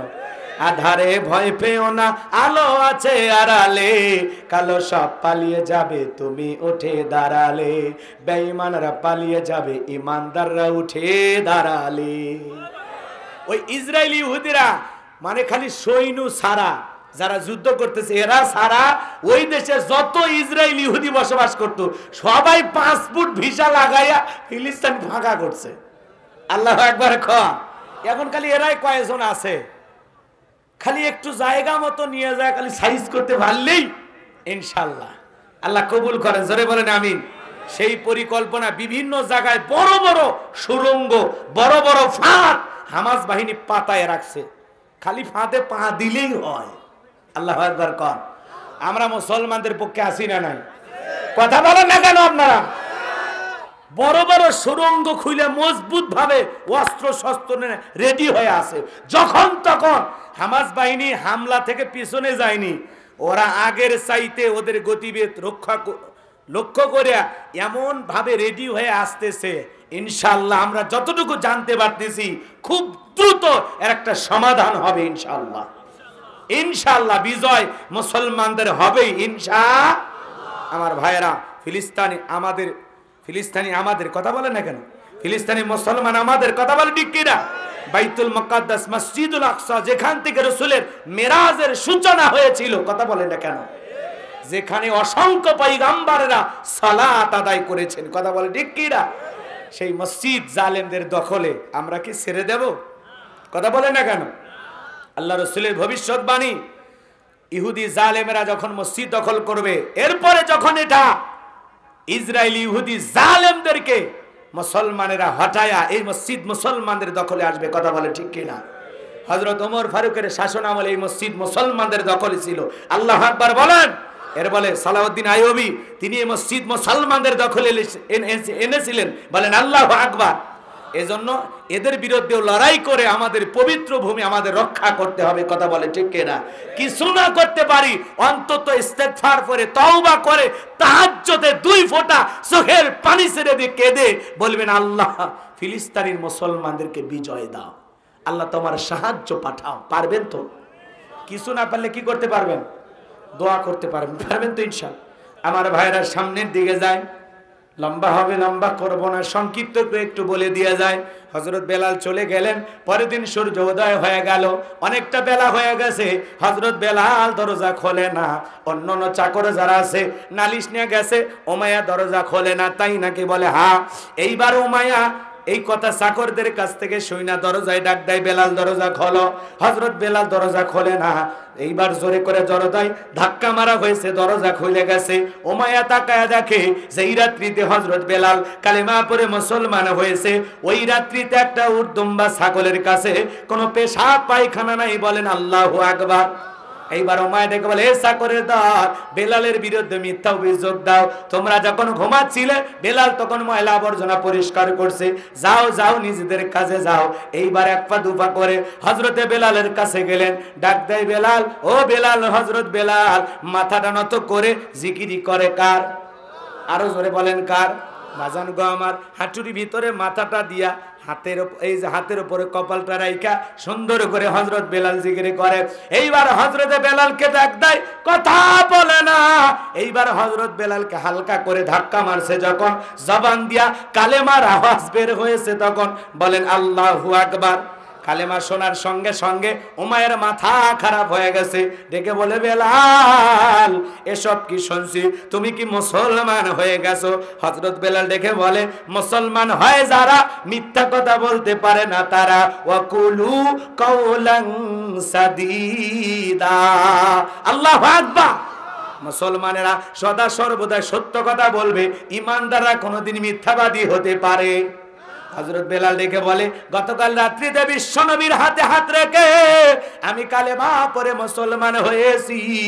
এই কথা শোনার পর উমাইয়া ডেকে বলে, বেলাল থাকার জন্য ভালো ঘরের ব্যবস্থা করে দেব, উর্দুম বা ছাগলের মালিক বানায় দেব। হযরত বেলাল ডেকে বলে, উমাইয়া দুনিয়ার কোন পার্থিব সম্পদের লোভে বেলাল তার ঈমান বিক্রি করবে না। আল্লাহু আকবার বলে। এইবার ডেকে বলে আমার কথা না শুনলে বড় নেতা আবু জেহেলকে খবর দেব। হযরত বেলাল ডেকে বলে বড় নেতা ছোট নেতা এখন কাউকে গোনা এরকম আছে না নাই? জোরে বলেন আছে না নাই? ওর একটা বিশেষ বাহিনী তৈরি করে রাখছে যাদের কাজই হলো ইমানদারদের কষ্ট দেওয়া, ইসলাম আলাদের উপর নির্যাতন জুলুম চালানো। বাজান গো আমার, এইবার আবু জেহেল তার বিশেষ বাহিনী নিয়ে ওমায়ের বাড়িতে হাজির হয়ে গেল। ডেকে বলে বেলাল আমার কাছে আয়। হযরত বেলাল যখন আবু জেহেলের কাছে আসলেন, ডেকে বলে বেলাল রে, আমি তোরে পার্সোনাল ভাবে মহাব্বত করি, তোর উপরে একটা বিশেষ নজর ভালোবাসা আছে। এসব কি শুনছি তুমি নাকি কালেমা পড়ে মুসলমান হয়েছো? হযরত বেলাল দেখে বলে আপনি যা শুনেছেন সত্য, আমি গতকালকে রাসূলের হাতে হাত রেখে কালেমা পড়ে মুসলমান হয়েছি, বলুন সুবহানাল্লাহ। এবার আবু জেহেল ডেকে বলে বেলাল উটদুম বা ছাগলের মালিক যদি হতে চাও বানায়া দেব, টাকা পয়সা দিরহাম ব্যবসা বাণিজ্য করার জন্য যদি লাগে দিয়ে দেব, বাড়ি ঘরে জায়গা জমি লাগে দিয়ে দেব। আব্দুল্লাহর বেটা মুহাম্মদ সাল্লাল্লাহু আলাইহি সাল্লামের দল ত্যাগ করে আবারও বাদত ধর্মে ফিরে আসতে হবে। হযরত বেলালকে বলে আবু জেহেল রে, দুনিয়ার সব সম্পদ যদি বেলালকে দিতে চাও, দুনিয়ার সব সম্পদ ছাড়তে রাজি, ইমানের পথ ছাড়তে রাজি নাই। বলেন আল্লাহু আকবার। বেলালের মতো যারা খাঁটি ইমানদার তাদেরকে দুনিয়ার সম্পদ দিয়া কেনা যায়? জোরে বলেন কেনা যায়? আজকে দেখবেন কিছু কিছু মুনাফিক মার্কা মুসলমান আছে, সকাল বিকাল ওরা টাকার বান্ডিলের কাছে ঈমান বিক্রি করে। কথা বলেন না কেন? পৃথিবীর মানুষের পাঁচ চাটা গোলাম এক শ্রেণীর মুনাফিক মার্কা মুসলমান, ওদের টাকার বান্ডিল যেই দিকে ফতুয়া রায় সেই দিকে। কথা কন না কেন? টাকার গন্ধ পাইলে ওর মাথা ঠিক করেন, মাথা ঠিক নাই, কি যে বলবে হুঁশ পায় না। রাগ করতেছেন? বিরক্ত হয়েছেন আমার কথা? তো এক শ্রেণীর মুনাফিক মার্কা মুসলমান আছে, ওরা সকাল বিকাল টাকার বান্ডিলের কাছে ওর ইমানটা বিক্রি করে। কথা বলেন ঠিক কিনা? কিন্তু বেলালের মতো যারা খাঁটি ইমানদার, এরা হাজারো নির্যাতন জুলুমের মুখেও কখনো ইমান বিক্রি করবে না। কথা বলেন ঠিক কিনা? আমার ভাইয়েরা, এইবার আবু জেহেল ডেকে বলে বেলাল আমার কথা না শুনলে কিন্তু অবস্থা খারাপ হবে। হযরত বেলাল বলে না, আমার পক্ষে কালেমার পথ থেকে ফিরে আসা সম্ভব নয়। আবু জেহেল ডেকে বলে সোজা আঙ্গুলে ঘিউ না উঠলে আঙ্গুলে একটু বাঁকা করা লাগবে। এই কথা বলে যুবকদের লেলিয়ে দিল, চাবুক দিয়ে পিটানো শুরু করো। চাবুক দিয়ে পিটাইতে পিটাইতে হযরত বেলালের কালো চামড়াগুলো ফেটে ফেটে রক্ত জোড়া শুরু হয়ে গেল। এরা যত জোরে চাবুক মারে বেলাল তত জোরে আল্লাহর জিকির করে। সুবহানাল্লাহ বলেন। এইবার মারতে মারতে যখন কালো পিঠটা ফেটে রক্ত ঝরে, আবু জেহেল ডেকে বলে বেলাল এত পিটান পিটাইলাম, কালো পিঠটা ফেটে রক্ত ঝরতেছে, এরপরে কি আব্দুল্লাহর বেটা মুহাম্মদ সাল্লাল্লাহু আলাইহি সাল্লামের ধর্ম ত্যাগ করবি না? হযরত বেলাল ডেকে বলে আবু জেহেল রে, মারতে মারতে যদি মেরেও ফেলে দাও জীবন দিতে রাজি, ইমানের পথ থেকে ফিরে আসতে রাজি নাই। আরো জোরে বলেন আল্লাহু আকবার। এইবার হযরত বেলালের পায়ের মধ্যে রশি লাগানো হলো বাজান। রশি লাগাইয়া মরুভূমির গরম বালিতে ছেঁচড়ায় ছেঁচড়া নিয়ে ঘোরা হলো। শুধু কি তাই, বাবলা গাছের কাঁটাগুলো জিহ্বার ভিতরে পেরেকের মতো মেরে দেওয়া হলো। অনেক কষ্ট হযরত বেলালকে দেওয়ার পর বিকেল বেলা নিয়ে এসে বলে বেলাল রে, চাবুক দিয়ে পিটাইলাম, পায়ে রশি লাগাইয়া আরবের বালিতে ছেঁচড়ায় ছেঁচড়ায় নিয়ে ঘুরলাম, বাবলা গাছের কাঁটাগুলো জিহ্বার ভিতরে মারা হয়েছে। বেলাল রে, এরপরেও কি ইসলাম ধর্ম ত্যাগ করবে না? হযরত বেলাল দেখে বলে আবু জেহেল রে, নিঃশ্বাস থাকবে যতদিন বেলাল ইসলামের পথে টিকে থাকবে ততদিন বলেন আল্লাহু আকবার। এইবার আবু জেহেল বলতেছে যাও ওই ঘরের ভিতরে বন্দি করো, আর যুবকদেরকে বলে বিশাল একটা পাথর নিয়ে আইসা বেলালের বুকের উপরে চাপায়া দাও, ওই পাথরের আঘাতে বেলাল মারা যাবে। এইবার বড় একটা পাথর হযরত বেলালের বুকের উপরে চাপায় দিয়া কাফেররা যখন চলে গেল, পাথর বুকের উপরে বিশাল বড় একটা পাথর, এরপরেও জিহ্বা নাড়ায় জিকির করে কার? আরো জোরে বলে বাজান গো আমার। এরপরে কিন্তু আল্লাহর জিকির করে। আপনাকে আমাকে কিন্তু জিকির করার জন্য কেউ পিটাই না, পিটায়? পিঠায়, তারপরে আল্লাহর জিকির করি না, জবানে আল্লাহর জিকির নাই, আল্লাহর কৃতজ্ঞতা প্রশংসা নাই। এ বাজান গো আমার, হাদিস শরীফের ভিতরে আছে যেই জিহ্বাটা আল্লাহর জিকিরে সদা সর্বদাই ভিজা থাকে, ওই জিহ্বাওয়ালা মানুষ কোনোদিন জাহান্নামের আগুনে জ্বলবে না। বলুন সুবহানাল্লাহ। জিকির করতে আলাদা সময় লাগে না, রিকশা চালান, ভ্যান চালান, চলতে চলতে জিকির করা যায়, দোকানদারি করতে করতে জিকির করা যায়, পথ চলতে চলতে জিকির করা যায়, বৈশা থাকা জিকির করা যায়। সদা সর্বদাই যখনই ফ্রি থাকবো, ফাঁকা থাকবো, তখনই জিহ্বা নাড়ায়া জিকির করব কার? জিকির করব কার? ভালো করে বোঝেন বাজান গো আমার। হযরত বেলাল বুকের উপরে বিশাল বড় পাথর, চোখের কোনা দিয়ে পানি ঝরতেছে, আল্লাহর জিকির তবুও বন্ধ রাখে নাই। এইবার জিকির করতে করতে আল্লাহকে ডেকে বলে, আল্লাহ তুমি তো সেই আল্লাহ, ইব্রাহিমের জন্য যদি নমরুদের আগুনকে ফুলের বাগান বানায় দিতে পারো, ও আল্লাহ তুমি কি পারো না? বেলালের বুকের উপরে পাথর থাকার কারণে তোমার মতো মালিকের জিকির করতে বড় কষ্ট হয়, আল্লাহ তুমি কি পারো না বেলালের বুকের পাথরটাকে তুলার মতো নরম বানায় দিতে? হযরতে বেলাল দোয়া করতে দেরি, আসমানের মালিক আল্লাহ দোয়া কবুল করতে দেরি করে নাই। হযরত বেলালের বুকের পাথরটাকে আমার আল্লাহ তুলার মতো নরম বানায় দিয়েছে। বলুন সুবহানাল্লাহ। এইবার হযরত বেলালের নিঃশ্বাসের সাথে পাথর ওঠে আর নামে। আল্লাহু আকবার। আশিক রাসূল বেলাল, নবীর পাগল বেলাল। কেমন বেলাল ছিল জানেন? নবীজি যখন মক্কা নগরীতে পথ চলতো, হযরত বেলাল একবার ডানে যায় আর একবার বামে যায়। নবী দেখে বলে, বেলাল রে একবার ডান পাশে যাও আর একবার বাম পাশে যাও, ব্যাপারটা আমি বুঝি না। হযরত বেলাল দেখে বলে, নবী গো আপনি কালেমার দাওয়াত দেন, ইসলামের প্রচার প্রসার করেন, ওই কাফেররা হলো আপনার শত্রু, আপনাকে টার্গেট করে যদি তীর নিক্ষেপ করে, ওই তীরটা যেন সর্বপ্রথম আমি বেলালের বুকের ভিতরে ঢোকে। ও নবী আমার বাম দিকে যায়, মনে মনে ভাবি ওরা যদি বাম থেকে তীর নিক্ষেপ করে, ওই তীরটা যেন সর্বপ্রথম আমি বেলালের বুকের ভিতরে ঢোকে। নবী গো আমি বেলাল মারা গেলে ইসলামের ক্ষতি হবে না, আপনি নবী মারা গেলে ইসলাম আর মাথা উঁচু করে সামনের দিকে দাঁড়াইতে পারবে না। বলেন আল্লাহু আকবার। নিজের জীবনের বিনিময়ে আগলায় রাখতেন হযরতে বেলাল বিশ্ব নবীকে। এর নাম হলো আশিক রাসূল। কথা কয় না, খালি সাইনবোর্ড লাগালে আশিক রাসূল হওয়া যায় না, নবীর নামে মিলাদ পড়লে আশিক রাসূল হওয়া যায় না। আশিক রাসূল তারা নবীর ইজ্জত রক্ষা করার জন্য রাজপথে জীবন দিতে পারবে যারা। চলেন সামনের দিকে যাই, কথা আরো আছে, 3 নাম বাড়াইতে গেলে বুঝবেন যে হুজুর কোন জায়গায় মাড্ডা দিল। সামনের দিকে যাই, যে কথা বলতে চাচ্ছিলাম বাজান গো আমার, হযরত বেলালের নির্যাতন জুলুমের কথা নবীজির কান পর্যন্ত যখন পৌঁছে গেল, নবী ডেকে বলা, ওয়াক্কর বেলালের কষ্টের কথা আমি নবীর আর সহ্য হয় না, যাও যাও আমার বেলালকে তুমি আজাদ করো, বেলালের জন্য একটা কিছু করো। হযরত আবু বকর কয়েক গুণ দাম বেশি দিয়া গোলামীর জীবন থেকে হযরত বেলালকে আজাদ করলেন। বলেন সুবহানাল্লাহ। আবু বকর সিদ্দিক কেমন মানুষ ছিলেন জানেন? ইসলামের জন্য 13টা দোকান ছিল, বিক্রি করে দিয়েছেন। সুবহানাল্লাহ কয় না?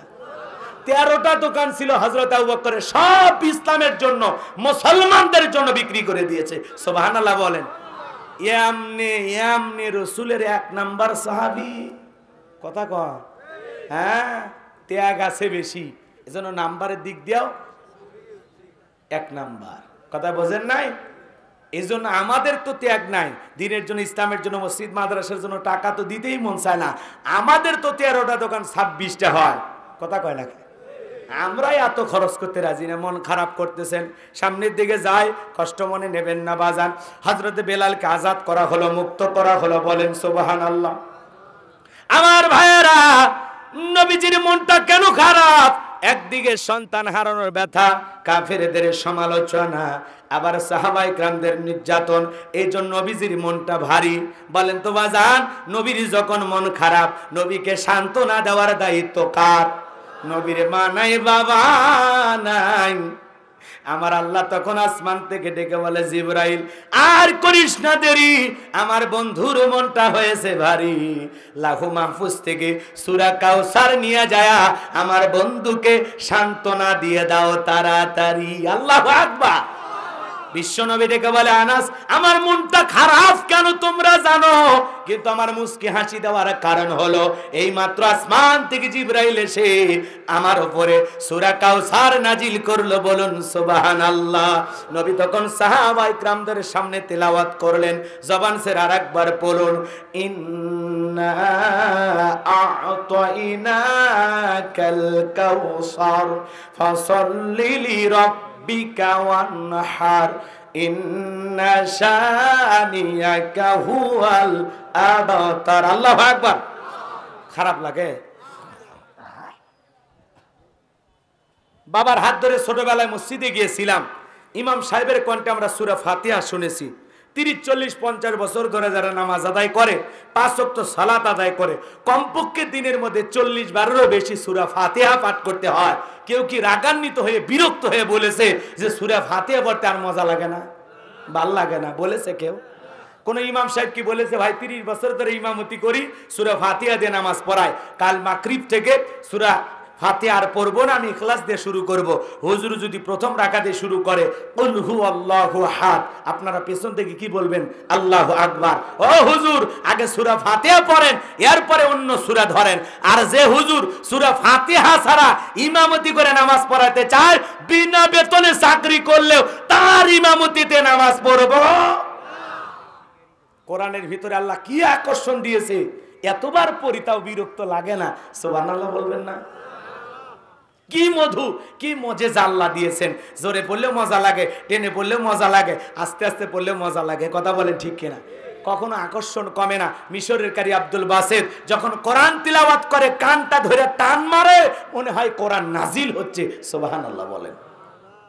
এই সূরাটা যদি টেনে পড়া হয় মজা আছে না? না। ইন্না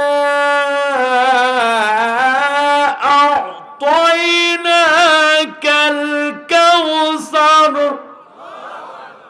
ফাসাল্লি লিরাব্বিকা ওয়ানহার ইন্না শানিয়াকা হুয়াল আবতার। খারাপ লাগছে? আকর্ষণ কমছে? কোরআনের ভিতরে এই মধু আকর্ষণ দিয়েছেন কে?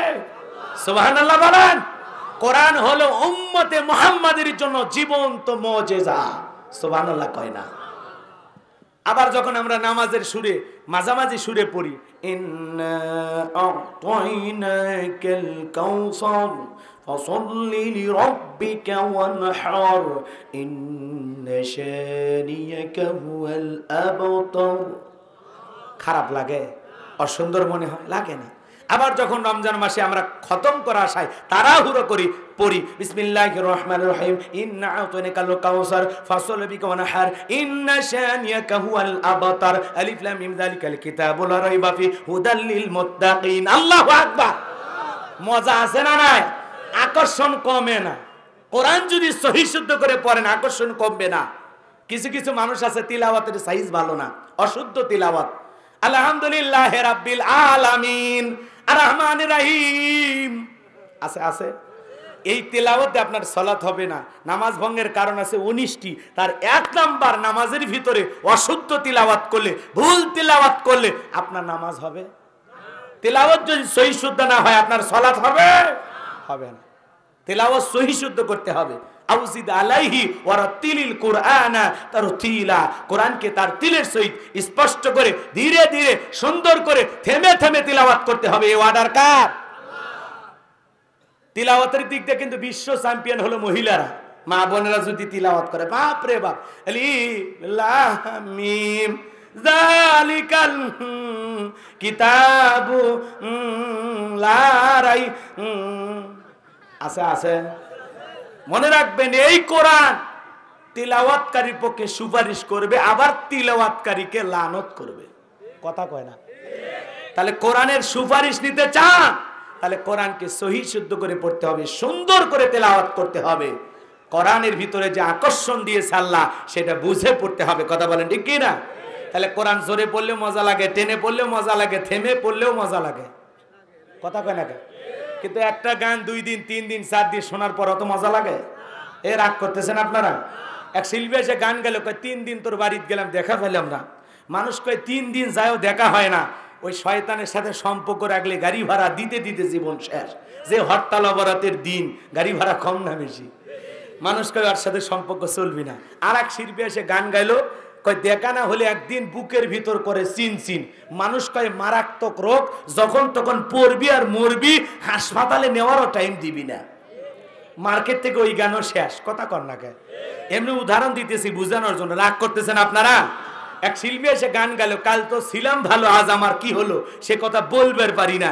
মানুষ কয় গতকালকের কথা যে মহিলা আজকে ভুলে যায়, ওর চরিত্রে গন্ডগোল, কথা কয় না কে? আর এক শিল্পী এসে গান গেল, ও প্রিয়া তুমি কোথায়, কে শয়তান তোমাকে খুঁজতেছে, আছে না নাই? এক এক শিল্পী এসে এক একটা গান গাইলো। ওই যে আমাদের আপা বর্তমান এমপি গান গাইলো, বন্ধু যখন বউ নিয়া আমার বাড়ির সামনে দিয়া রঙ্গ করে হেঁটে যায়, বুকটা তখন ফেটে যায়। শোনেননি আপনারা? আচ্ছা বলেন তো, বন্ধু যদি বউ নিয়ে যায়, শরীয়তে যদি একজন স্বামী তার বউকে নিয়ে যায়, এটা জায়েজ না হারাম? জোরে বউ নিয়ে ঘোরা জায়েজ, বান্ধবী নিয়ে ঘোরা হারাম। তাহলে এই গান মুসলমানের পক্ষে না বিপক্ষে? এগুলো গান শুনলে মুসলমানের ঈমান নষ্ট হবে, চরিত্র ধ্বংস হবে, কথা বলে ঠিক কিনা? এদিক খেয়াল করেন, বউ নিয়ে গেলে কেউ আপত্তি করবে না, বউকে বোরকা পরায় পর্দা করায়। আপনাদের মসজিদের ইমাম সাহেব, ধরেন এমনি উদাহরণ দিতেছি বুঝানোর জন্য, উনি যদি ওনার স্ত্রীকে নিয়ে বগুড়া নিউ মার্কেটে রওনা করে, বোরকা পরায় পর্দা করে, আপনাদের কারো কি কেউ কি খারাপ বলবেন? কিন্তু বউ বাদ দিয়ে যদি সভাপতির বউ নিয়ে যায়, তখন বলবেন হুজুর ভালোই মনে করছিলাম, এখন থেকে হুজুরের ভেতরে মেজাল আছে, কথা কন না কে? তার মানে বউ নিয়ে ঘুরলে কেউ কিছু বলবে না, বউ বাদ দিয়ে মমতাজ মার্কা বান্ধবী নিয়ে ঘোরা হারাম, হারাম, কথা বলে ঠিক কিনা? এগুলো গান মুসলমান শুনতে পারে? আবার ওই একই গানে কয়, তুমি বন্ধু ইউসুফ হয়ে আমি জোলেখা রে তুইয়া। ইউসুফ নবী কি জোলেখার সাথে প্রেম করছিল না? জোলেখায় মিথ্যা তহমত দিয়া, ষড়যন্ত্রের জাল পেতে মিথ্যা অপবাদ দিয়া 9.5 বছর ধর্ষণের আসামি বানায়া জেল খাটাইছিল, কথা কয় না? এগুলো গান মুসলমানদের জন্য শোনা হারাম, যেগুলো গান শুনলে মুসলমানের ঈমান নষ্ট হবে। এজন্য যুবক, এই আজে বাজে গান বাজনা এগুলো ক্ষণিকের কান সুখ, কিছু সময় ভালো লাগে, 2-1 দিন ভালো লাগে, 2-4-10 বার ভালো লাগে, বেশি বেশি শুনতে মানুষকে বাদাম বাদাম ফাটে শেষ, চুপ কর আর কোশ না, কথা কয় না?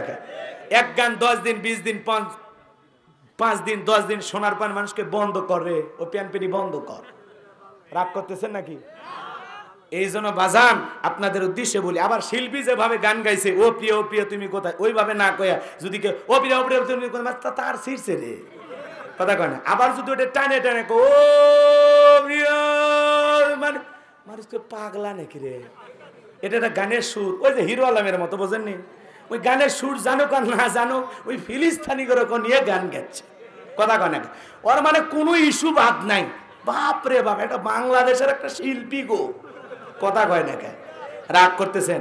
মানে ওর গান শুনে শিল্পীদের আত্মহত্যা করে মরা উচিত। রাগ করতেছেন আপনারা? এ বাজান রাগ করবেন না, মন খারাপ করবেন না, সামনের দিকে যায়। যে কথা বলতে চাচ্ছিলাম, মন খারাপ করবেন না। একটা গান 2 দিন 10 দিন 5 দিন শোনার পরে ওই গানের মজা থাকে না, ভালো থাকে না। তার মানে হারামের মজা ওয়ান টাইম ক্ষণস্থায়ী, আর হালালের মজা হলো চিরস্থায়ী। কথাকে বোঝা গেল? কোরআন কিয়ামত পর্যন্ত শুনবেন, পড়বেন, বিরক্ত লাগবে না, কথা কয় না? কিন্তু একটা গান 2-4-10 এই মানুষকে মেলা হসে পারে, বন্ধ কর, বন্ধ কর। ও গান আর বাজাস না রে, ওটা শুনলে তোমার মেজাজ গরম হয়, কথা কয় না? তার মানে একটা গান 10 দিন 20 দিন ভাইরাল, এরপরে শেষ, মার্কেট থেকে শেষ। আসে শিল্পী, আসে যায়, শিল্পী আসে যায়। কিন্তু মনে রাখবেন, আল্লাহর কোরআনের ভিতর এমন একটা সুর, এমন একটা মধু, এমন একটা আকর্ষণ আল্লাহ দিয়েছে, কিয়ামত পর্যন্ত কোরআন শুনে মুসলমানের কাছে বিরক্ত লাগতে পারে যদি ঈমান ঠিক থাকে। ওয়াইদা তুলিয়াত আলাইহিম আয়াতুহু যাদাতুহুম ঈমানা, কোরআন শুনলে মুমিনের ঈমানের ব্যাটারিতে চার্জ হয়। ইমান মসজিদে শুনলেও চার্জ হয়, মাদ্রাসায় শুনলেও চার্জ হয়। যত জায়গায় মুমিন কোরআন শোনে তত ইমানটা বাইরে যায়। সুবহানাল্লাহ বলেন।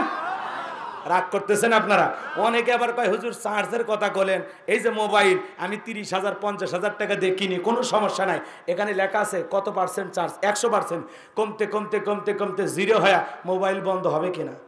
এখন আপনি যদি মোবাইল ধরবেন, এই 50,000 টাকা দিয়ে কিনছি, চলবি না কেন, বন্ধ কেন হলি, শুনবি কথা? ওই তখন বলবে তোর 50,000 গরম দেখবে খুশি, এর একটা ছিদ্র আছে, চার্জে ঢুকে দেয়া না, চার্জের ব্যবস্থা কর, এমনি কথা বলবো। তার মানে মোবাইলের একটা ব্যাটারি আছে, নির্দিষ্ট সময় চার্জ থাকে, আবার বন্ধ হয়ে যায়, আবারও চার্জের ব্যবস্থা করা হয়। মুসলমানেরও এরকম একটা ইমানের একটা ব্যাটারি আছে, ওইটাতে কোরআন শুনলে চার্জ বাড়ে, ইমান তাজা হয়, ইমানের ভিতরে ভালো লাগা কাজ করে, তৃপ্তি অনুভূতি এগুলো কাজ করে। কিন্তু যারা শোনে না, বোঝে না, ধরে না, সয় না, কোরআনের কাছে আসে না, দেখবেন শয়তান কত খারাপ, তার চেয়ে ওই বেশি খারাপ। যাবি আর তেলে ওয়াজ দিয়ে কি লাভ, মানুষ হেদায়েত হয় না। বুঝবেন ওর ইমানের ব্যাটারি ডাউন। কথা কয় না খায়? যারাই দেখবেন আলেমদের বিরুদ্ধে, ইসলামের বিরুদ্ধে, কোরআনের মাহফিলের বিরুদ্ধে, মসজিদ মাদ্রাসার বিরুদ্ধে কথা বলবে, বুঝবেন ওই আর মুসলমান নাই, ওর ইমান আছে কিনা সন্দেহ। মনে থাকবে তো ইনশাআল্লাহ। চলেন এইবার আমরা মূল আলোচনায় চলে যাই। কষ্ট হচ্ছে? নবীজি যখন তিলাওয়াত করে শোনায় দিলেন, ইন্না আ'তাইনাকাল কাউসার, আল্লাহু আকবার। আমার আল্লাহ ডেকে বলে, নবী গো, নিশ্চয় আমি আল্লাহ পাক আপনাকে হাউজে কাউসার দান করেছি, বলুন সুবহানাল্লাহ। একটু আমাকে একটু 3টা আয়াতের কথা খালি একটু বলার সুযোগ দেন, খুব ভালো লাগবে ইনশাআল্লাহ। মূল জায়গায় আসছি, এখন খালি মজার মজা। সুবহানাল্লাহ বলেন। ওই যে বললাম, কোরআন শুনে যদি ভালো লাগা কাজ করে তাহলে মজা লাগবে। একটু শোনেন বাজান। আল্লাহ বলেন, ইন্না আ'তাইনাকাল কাউসার, আল্লাহু আকবার।